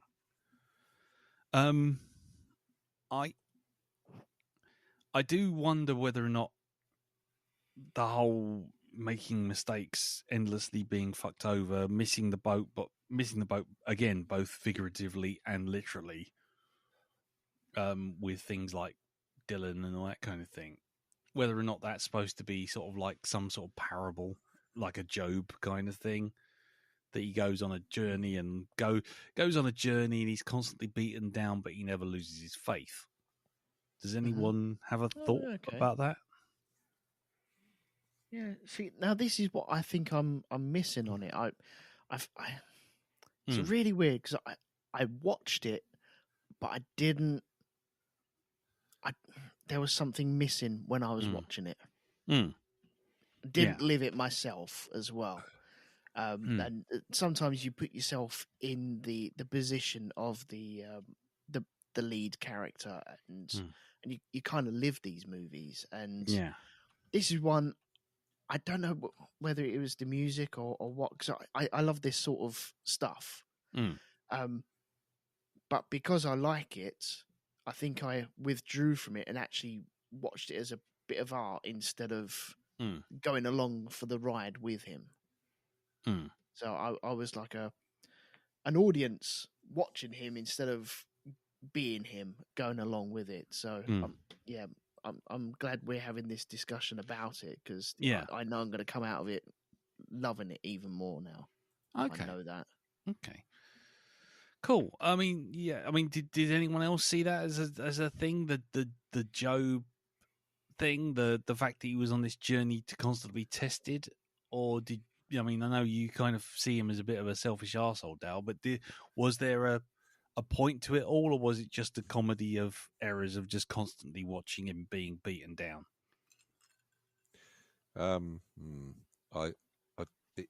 He just seemed, as you said, he seemed to take the wrong course every single time he was presented with the way forward. He's a very sort of, I think the phrase is insular thinking character. Right. That's all. His world doesn't extend any further than about a foot around his body. Right. That's it. That's his area of concern. Right. Right. And it's all the time. It really is all the time. It's always what he's going through. It's not what anyone else is going through. It's like where Carey Mulligan, right? Okay, her character, her being pregnant, and it's like, oh Jesus Christ! So if she had said she wasn't going to get rid of the baby, then what? What would have happened then? What do you think would have happened? He would have been. He would have come back maybe and visited every once in a while, but not that often. And it would only be when he needed a bloody bed for the night. That's it. Okay. But then it turns out that but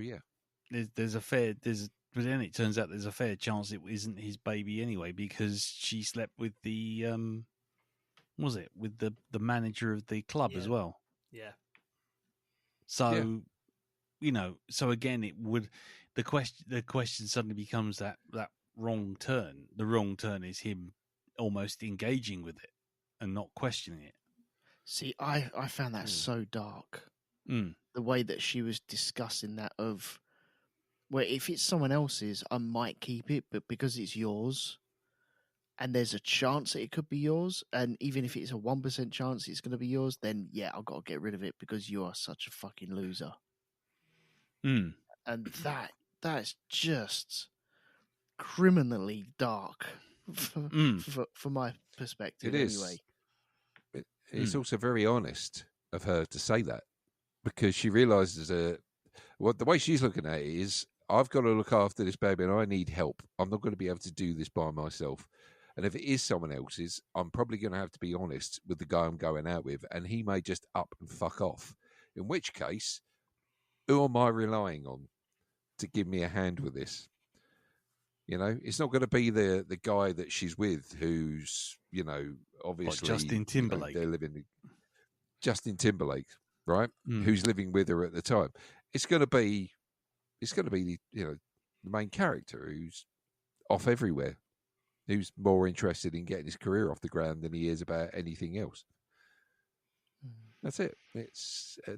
She's being honest. She's being practical when she does what she says. She's not though, is she? Oh, has she gone to the club manager and give him this same spiel as well?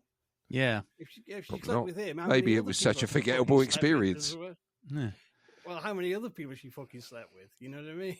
It's kind of it's one of those things. This film. It keeps giving you additional context to things, like several scenes later, and you start thinking, actually, fucking is high and mighty. Yeah.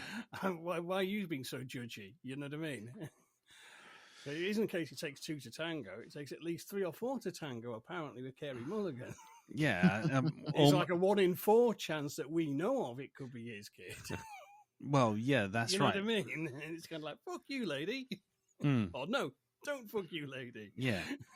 I guess that's the question. That's the other thing, isn't it? It's just, but then that's where, for me, some of the optimism comes through, because in many ways, the only person trying to take responsibility for the child in any way, shape, or form, even if it is just dealing with it, to use it horribly, is him. In the end, he's the one who wants to, you know, even if it's just dealing with it. I mean, he isn't learning from this experience. That's one thing I will say. I'm not excusing his part in any of this, but the idea that someone that selfish didn't just up sticks and fuck off because, you know, because he wants to, you know, go get the money so that she can not ruin her life and all this kind of thing. But then on the other hand, you've got the concept of, well, Justin Timberlake's obviously slept with her. Llewyn Davis obviously slept with her. The bar manager slept with her. And the only person getting shit for any of it is Llewyn Davis. So at that point, you have to start questioning why. Because she sees him as the loser. Sees him as a loser. Yeah. So then it becomes a whole thing of, well, if she's seeing him as a loser, fine, but then why does she help him? Why does she help him all the time? Why does she go find things, you know, find gigs for him, try to get him in with that, please, Mr. Kennedy, thing?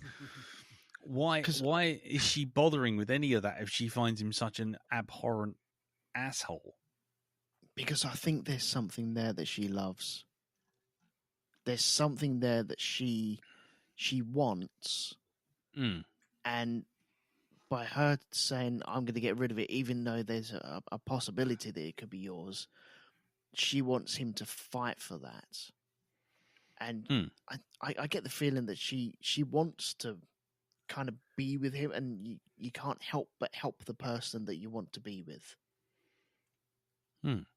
So then it becomes a whole thing of, does the story recontextualize itself as it's a journey of Llewyn to basically take responsibility for his actions? Because to start with, because at the start he doesn't, obviously, but by the end he stands up he takes a even if he doesn't necessarily do it willingly, he takes responsibility for the shouting at the woman and getting beaten up by the husband or by the partner, or don't want to presume. And no, he says wife. He says, wife. That's it. He walks off saying, "Shout at my wife." That's it. But even then, he's still arguing with the guy, but he's not running away. He's not fighting back.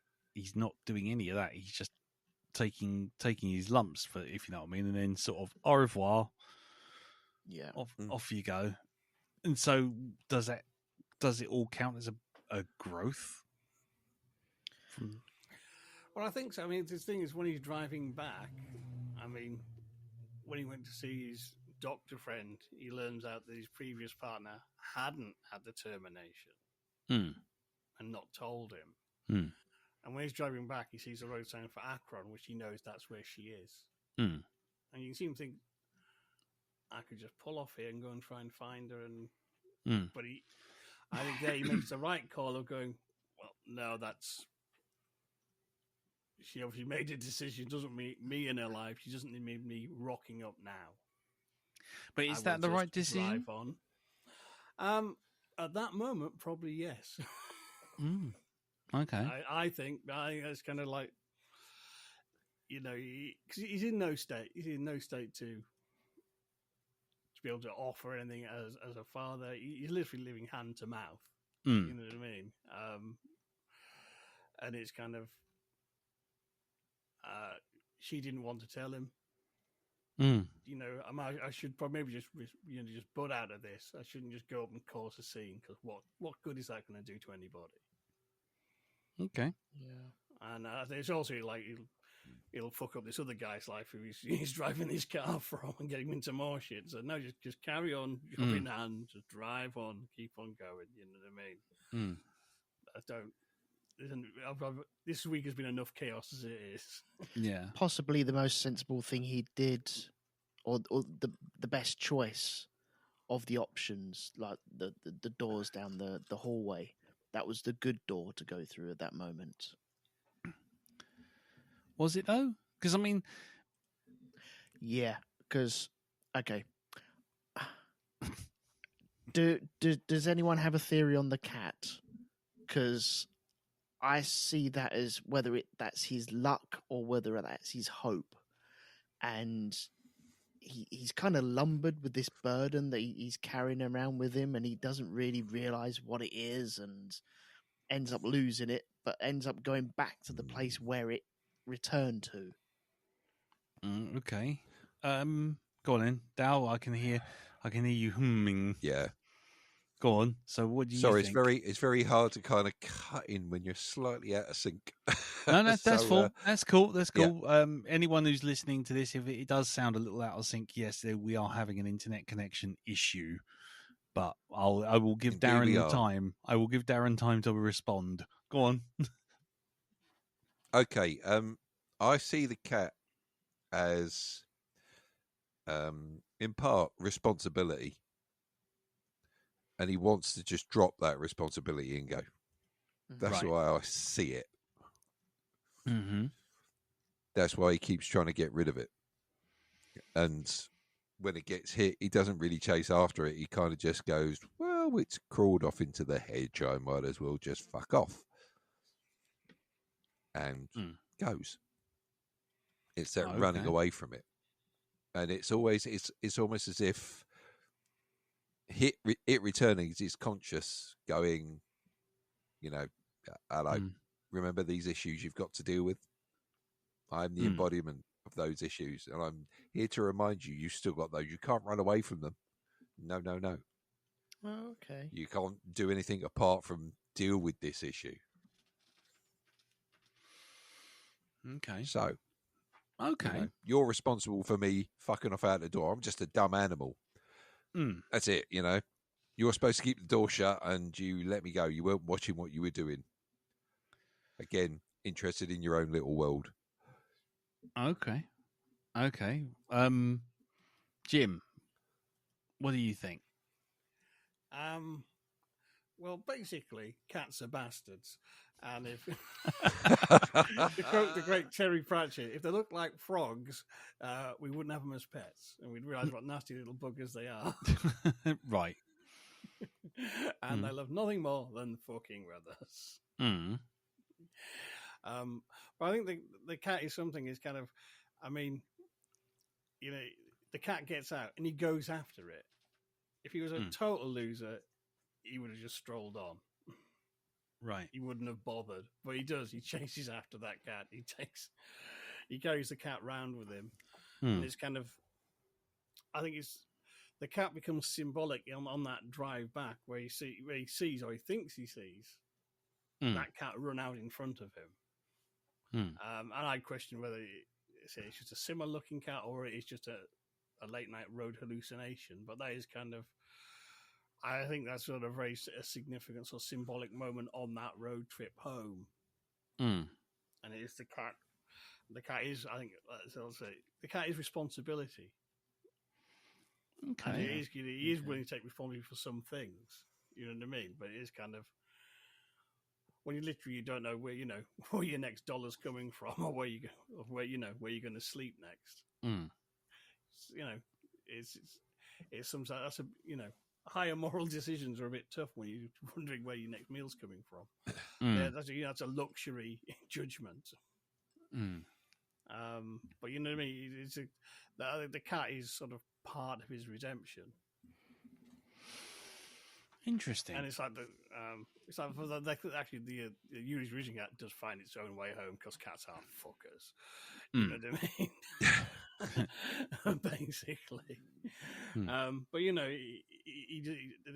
he does go back and he does apologise, and and that is kind of that's as close as you're going to get to sort of a proper redemption in this movie, because this isn't the kind of movie that's going to give you a big bells and whistles, smiley face, happy ending. Because I think he's a bit too honest for that. Isn't how real life often is. Real life is all about. It's not about big scenes. It's little things.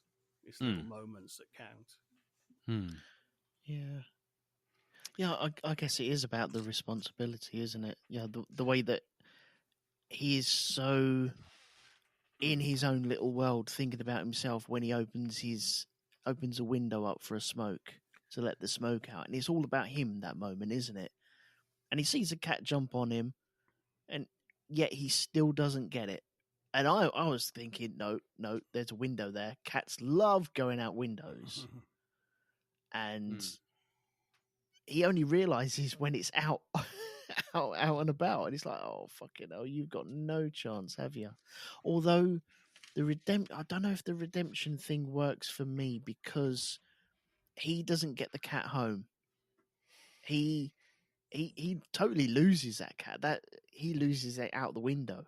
He finds someone else's cat and drags it somewhere else and leaves it in a car to eat another man, and then the cat just turns up. It's not as if like he got it back. He just lucked into it, and that's why I see it as a bit of luck instead of the redemption thing, because I feel that you went into the right place at the right time.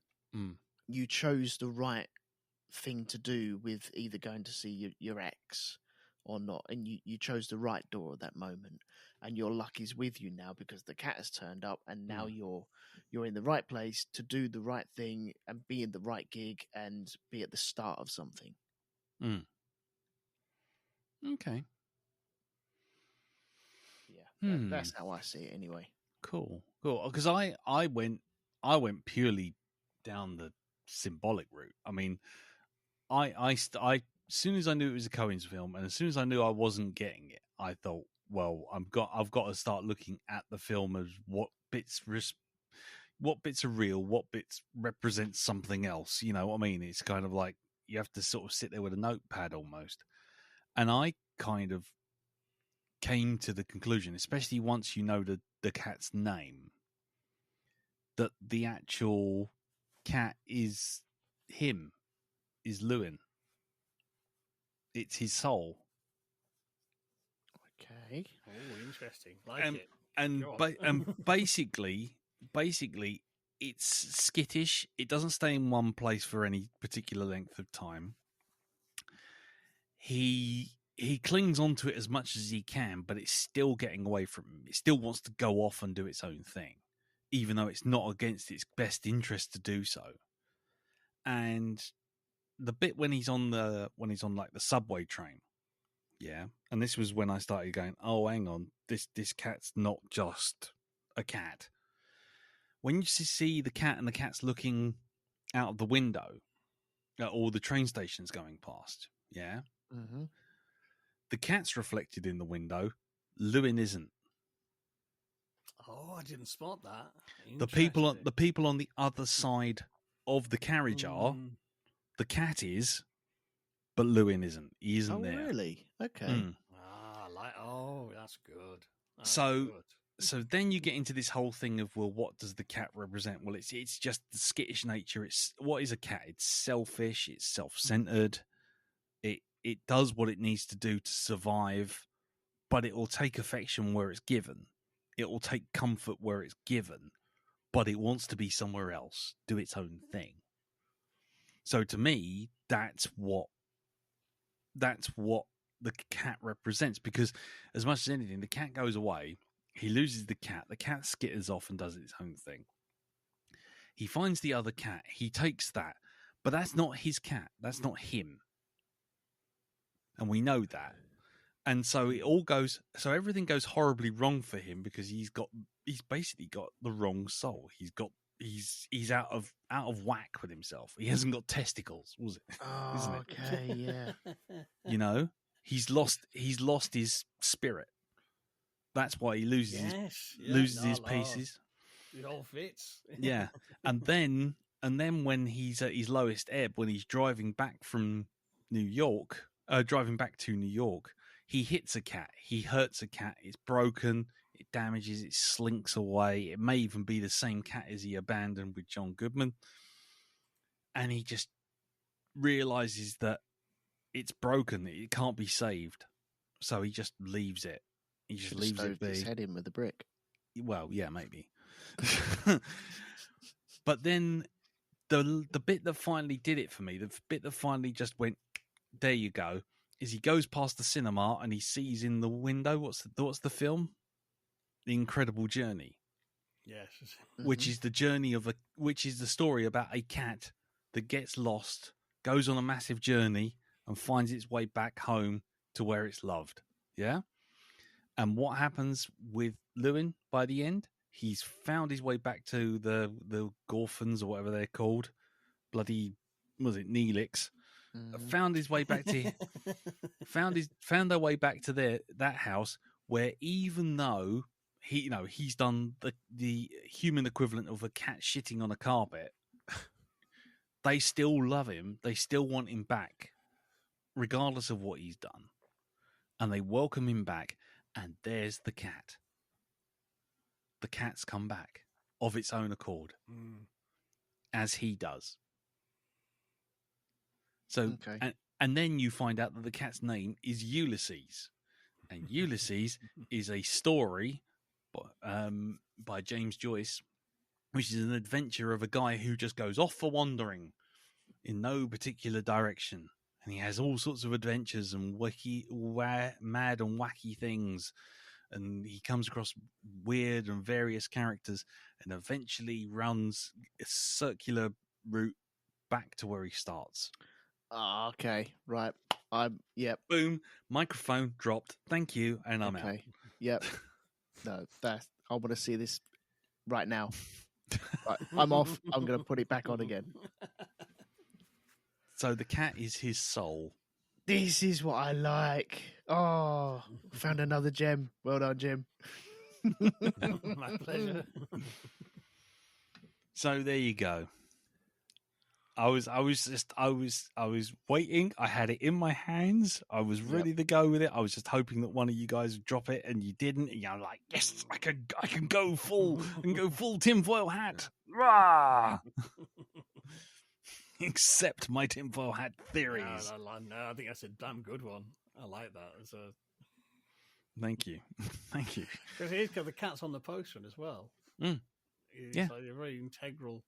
Yeah, in front and center on the poster. Front and center, he clings onto it, and no matter how much he clings onto it, it still gets away from him. God damn it! Ha! So deep. And now I shall sit back with a smug, self-satisfied grin on my face, and I'll just relax. So No, John Goodman was on the Skag as well, though, wasn't he? Yeah, he was. Yeah. But I think he represents the devil. There you go. Eat that one. You can't drop that and just. I'd agree with that. So. Why does he represent the devil then? Because, well, firstly, let's going back to the cat. Llewyn doesn't have his soul with him. It's not his cat. He's trapped in this purgatory, just rolling between New York and Chicago. And let's be honest, in the narrative of the film, he gets from New York to Chicago in what takes like 20 minutes worth of film, whereas in which case he ends up at the arse end of nowhere, being constantly harangued. He's mocked and endlessly poked, and all these things, and jibes, asked and to constantly pay for the journey as well. Asked to pay for his journey, all that kind of stuff. Yeah, pay the boatman. Exactly. And he goes, that's good. And he goes on that journey, and then finally, the only way he can redeem himself, get away, leave that soul, just leave it all behind. And John Goodman's just there just to constantly harangue him and wind him up and teach him humility as well, because when he meets the Gorfins and she brings up the partner, that's one thing, and he goes right off the rails, doesn't he? But John Goodman's sitting there going, your mate didn't even jump off the right bridge, sort of thing, giving him right shit, which should end up in a punch up, but it doesn't. And it's the devil taunting him and constantly pushing him. And you notice that the cat's in the back with him. Yeah, that's true. Yeah. So there you go. Yeah. Meanwhile, the silent boatman's taking him on a journey. Yep. Yeah. There you go. I knew there was something to this. Flipping hell. So he goes on that journey. He goes through that sort of Dante's Inferno of random events that constantly there to beat him down, to drive him down, to ruin him, to totally have him renounce his faith, which is essentially music. And he almost does, because he almost joins the shipping, the merchant seaman. That's right, yeah. But he still has faith in himself, and for whatever reason, fate intervenes. He goes back to the Gorfins where they love him, and the cat goes back at the same time. And the next thing you see, he's singing that song, that really cool song on the stage. Mm-hmm. And then he takes responsibility for the shouting at the woman afterwards. Takes his punishment. Can I ask a question to the group then? Go on. Normally, when we watch these movies, whether they be media related, I normally go off and hunt down the music, dive into it, and have a little journey myself. Did anyone else have that at all? Because I found that I didn't with this one. Down? Well, where the music's concerned, I found, and I don't mean to sound like some old bloke who's commenting on, this newfangled music, because it's really not that way. I found it all to be very much of the same tempo and everything. The actual the vocal skill, not a problem with, but it just seemed like variations on a tune. Mm. That's all it was. It wasn't anything sort of like, they suddenly didn't break into some sort of heavy rock number or anything like this. They all were trying to be Simon and Garfunkel. That's it. That's the sound. All right, you had that other band that were doing a Bringing in the Sheep. Oh, God. The Aaron Sweater Mob, but really, it's like at the beginning, it's kind of like I sat there with a sort of, well, this is awkward because that tune's just going on for a bit too long now. Can we draw it to a close? Maybe get on with the film. Yeah. Can we?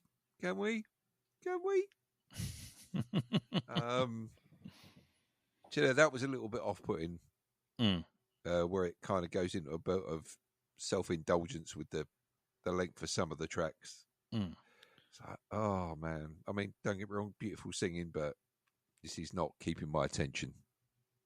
Okay. This is making me want to doom scroll through Facebook after a while, because there's no real variation in tempo. It's all the same. It's I am just a boxer, and it's that all the time. And now the dulcet tones of Silent and Garfunkel. Yeah, but even Simon and Garfunkel, right? Had things parsley, sage, rosemary, and thyme. Even Simon and Garfunkel did things like, is it I Am a Rock? Right? That was they had the advantage of doing it like several years ahead of where this movie was set. Yeah, it's. But they come out of this same scene though, but this is the bedrock of where they came from to expand the template, as it were, later on. The same way Dylan did.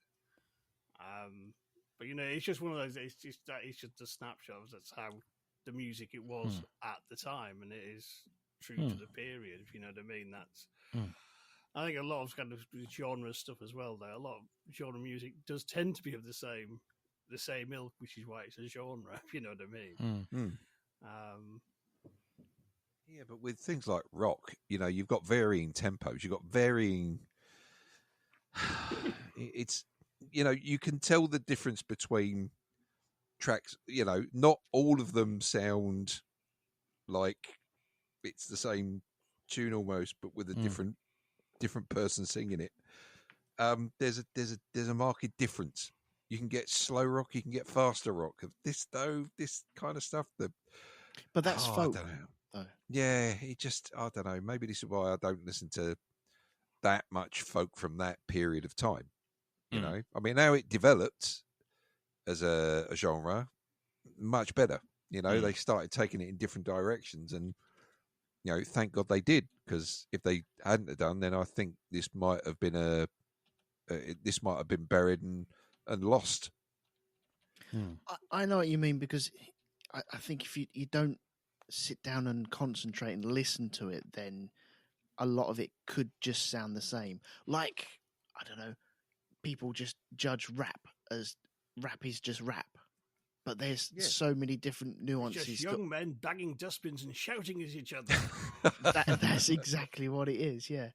But, then you get to Maggie's Farm and stuff like that. And it's, okay, it's of that ilk, but it's a bit different to Blowing in the Wind. Or you listen to, yeah, we're still on the rap tip with this. Yeah, you do get your things like your Grandmaster Flashes and, your more modern ones, but then you also get things like Outcast, which is, the same thing, but totally kind of different. It's a different take on it. And that music we listen to there just, I don't know, it's obviously in its early stages, right? This is it. People were just... But there is variations, though, because you've got like the Aaron Sweater Mob, who are kind of very much Railroads and Drowned Sailors, and sort of almost doing a pastiche of old-time songs. Then you've got like the Troy Nelson, who's kind of like pop folk. He's all very nice and chirpy and have a lovely singing voice. And you've got Jim and Gene, who are kind of they're a bit more real, a bit more earthy, but still very kind of leads was a very pop take on the folk music. If you know what I mean, it's all like nice close harmonies and ringing guitar sounds. Whereas kind of Llewyn stuff is a lot more kind of it's kind of like folk unplugged, if I could call it. You know what I mean? It's raw. It's kind of it's sit down, unpretentious, and playing from the heart here, and singing his own songs, not just doing the old ballads again. Yeah. Which is a big thing because I know in the folk scene there was that thing of kind of at the time people thought, well, if it was folk music, it should be people doing old songs. You shouldn't be writing new folk songs. So that was against the kind of keeping the ancient way songs alive kind of thing. And later on, like Dylan got shit for, God heaven help us, using an electric guitar, not an acoustic one. Judas. Well, that's why Llewyn gets turned down by Murray F. Abrams. He said, I don't hear money. So that moment of time, his brand of folk, he's kind of you're dark, you're ugly, grow a goatee, stay out the sun, then be one of the backing band. You know what I mean? You can because you can play. But then when you get Bob Dylan coming along, who's kind of breaks all those sort of, blows all that sort of hey nonny stuff out of the water. Thankfully. Yeah. Well, it's really political stuff as well, isn't it? Well, that's it as well. Yeah. But that's the other thing. The era of the film is such. There's political change. There's musical change. There's all sorts of upheaval coming, and again, Llewyn's just unfortunately a man out of time.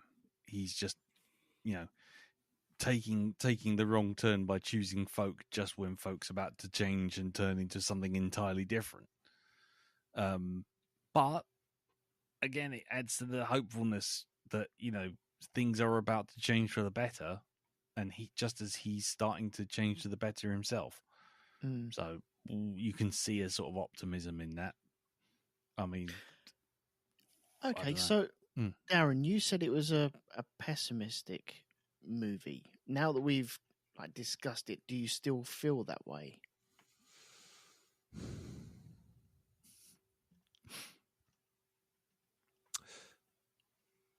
I still feel like it's still all about him. He's not moved on. Yeah. He's just stayed in the same place. Other people might have developed, but he's not learned anything.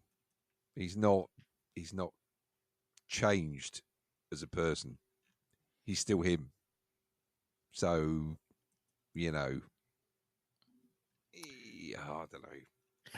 Isn't that what the film is about, though? Because it is what is inside Llewyn Davis, and that is what he is to the core, and it's just waiting for time to catch up to him to where he is, where it actually works out.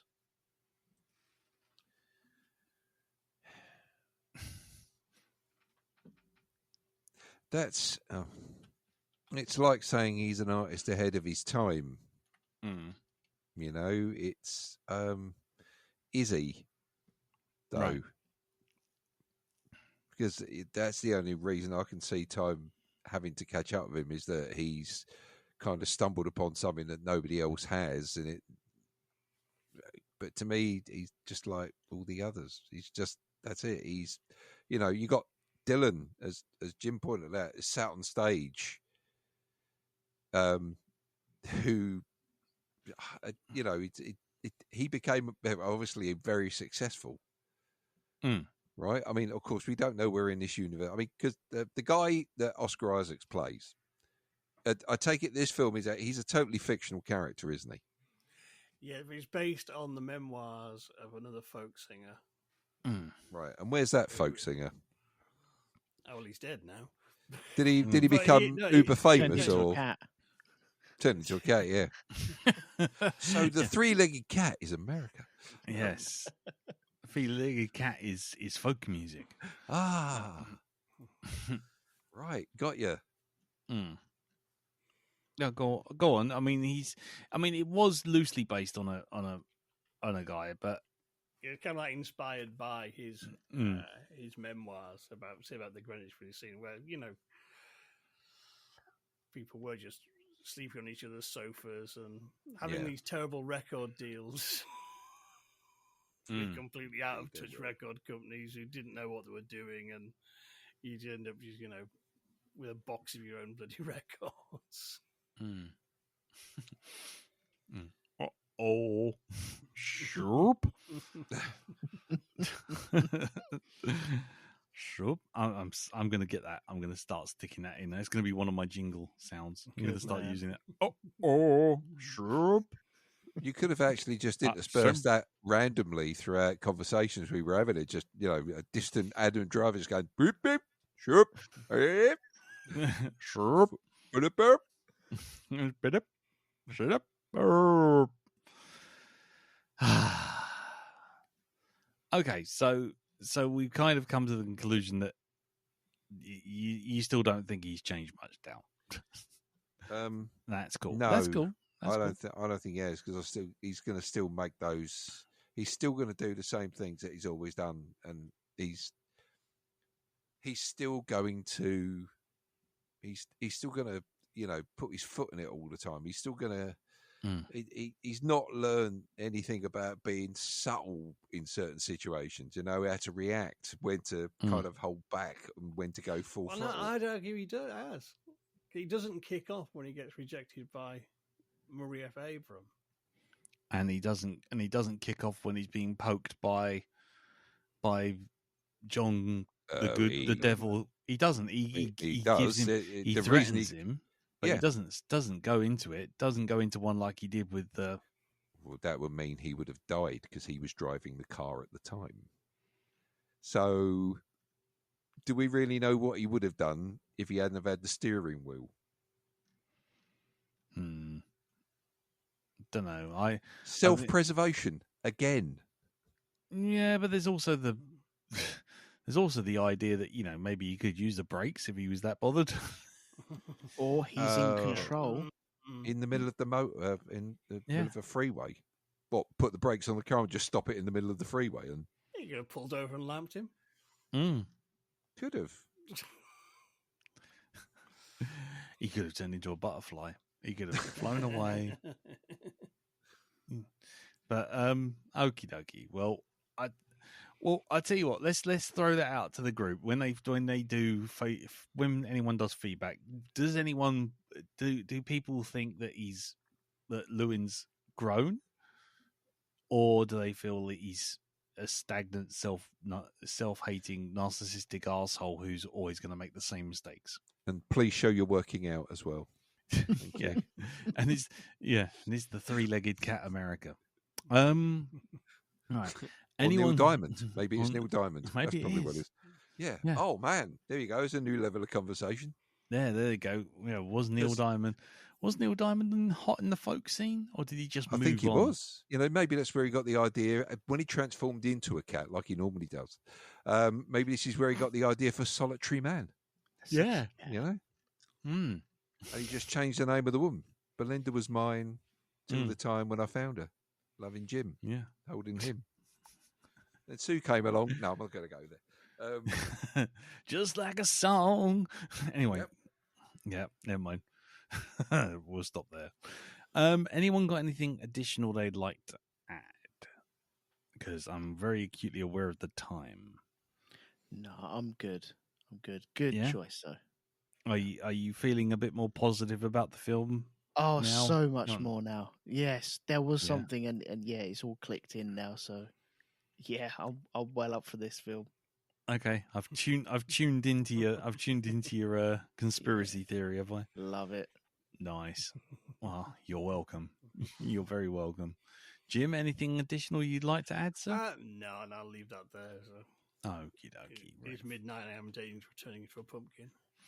That's very true. Okie dokie. Right, Darren, any last thoughts? No. Okie dokie. Right. Well, in which case we shall wrap it up there then.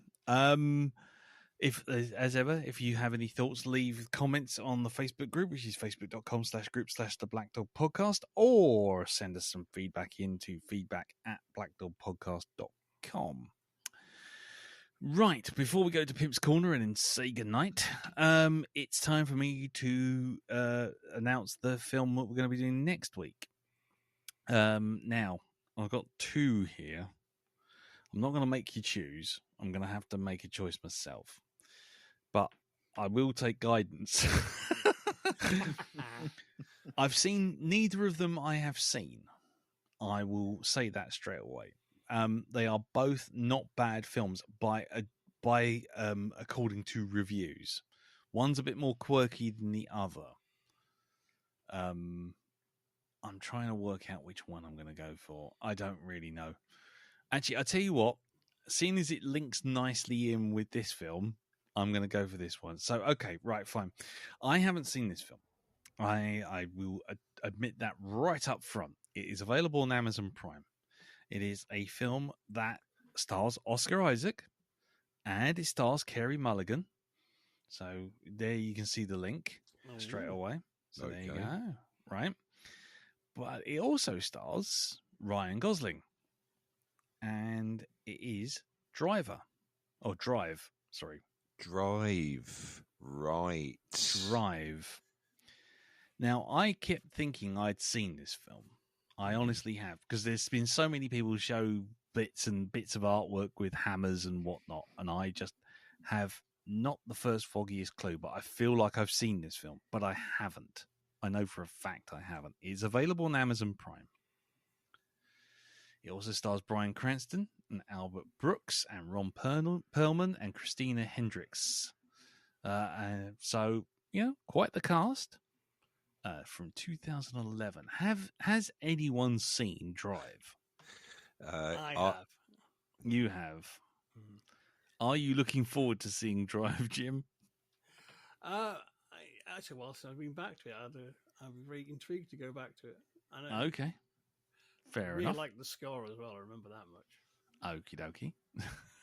That's damning with faint praise. I haven't seen it for a long time, but the score was all right. Darren, have you seen this? Yes, it was part of a director's Q&A double bill, right? There was this, and then there was Neon fucking Demon.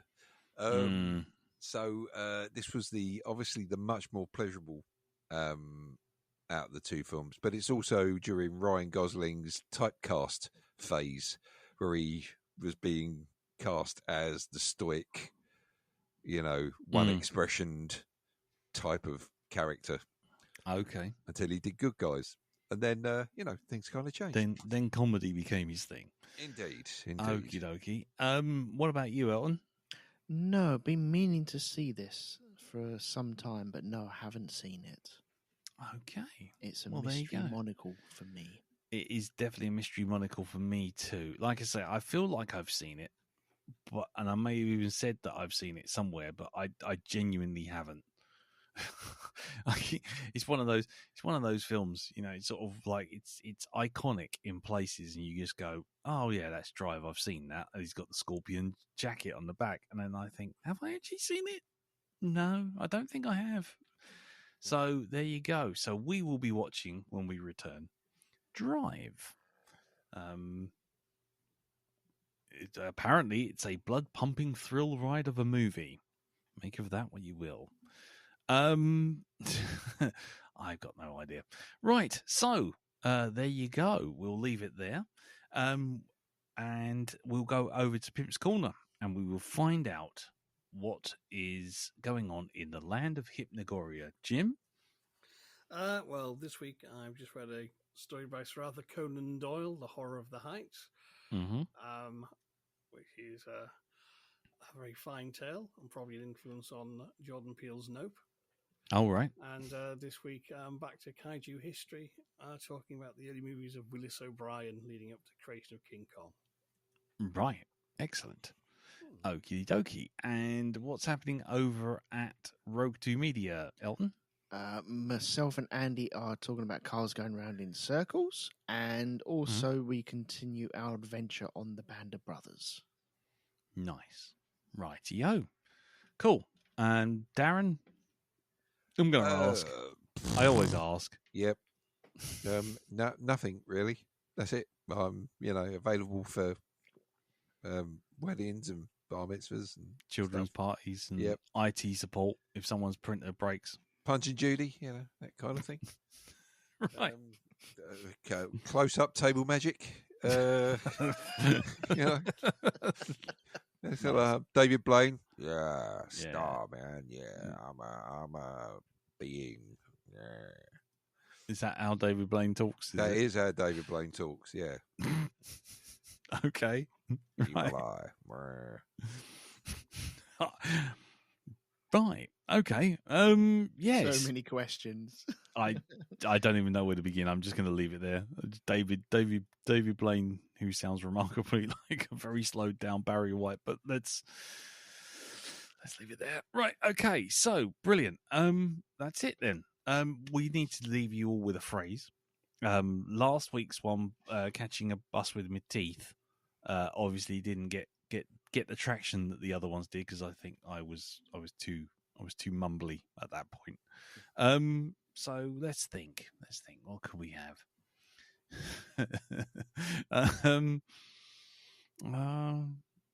Cold cup of tea, because that's what's sitting on my desk right now. There you go. Cold cup of tea. Cold cup of tea. Yeah. Fuck knows why I would make myself a cold cup of tea, but it happens. So there you go, ladies and gentlemen. Show your fealty to the podcast by announcing on the Facebook group, cold cup of tea. And if you want to be interactive, take a photo of your cold cup of teas. That's right. If you've got thermal imaging, take a thermal imaging photograph of your cold cup of tea so we can see that it actually is a cold cup of tea. Yes. Yeah, we will only accept thermal imaging images of cold cups of tea. Otherwise, we will just suspect it's just tea. Or maybe you're the predators. Yeah, maybe you are the predator. If there is any predators that tune in, I mean the sort of film predators, not the other sort of predators. Then not like the ones that are running for office in the US. No, not that kind of thing. No. That weird one. Anyway, we don't talk about him. Yeah, weird panty liner ear bloke. Anyway, right, okay, well, brilliant. Well, there you go. We'll leave it there. So, thank you all for listening. Thank you, Jim. Thank you, Darren. Thank you, Elton. No problem. And again, we will see you all next week when we will be reviewing Drive. Until then, take care. Tatty bye. Bye-bye. Bye-bye. Ta-da.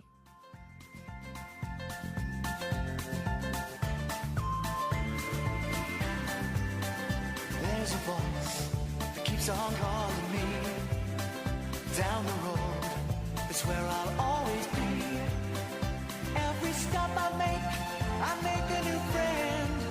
Can't stay for long, just turn around and I'm gone again. Maybe tomorrow I'll want to settle down. Until tomorrow, I'll just keep moving on. Get out of the booth, Jack. No, I like it in here.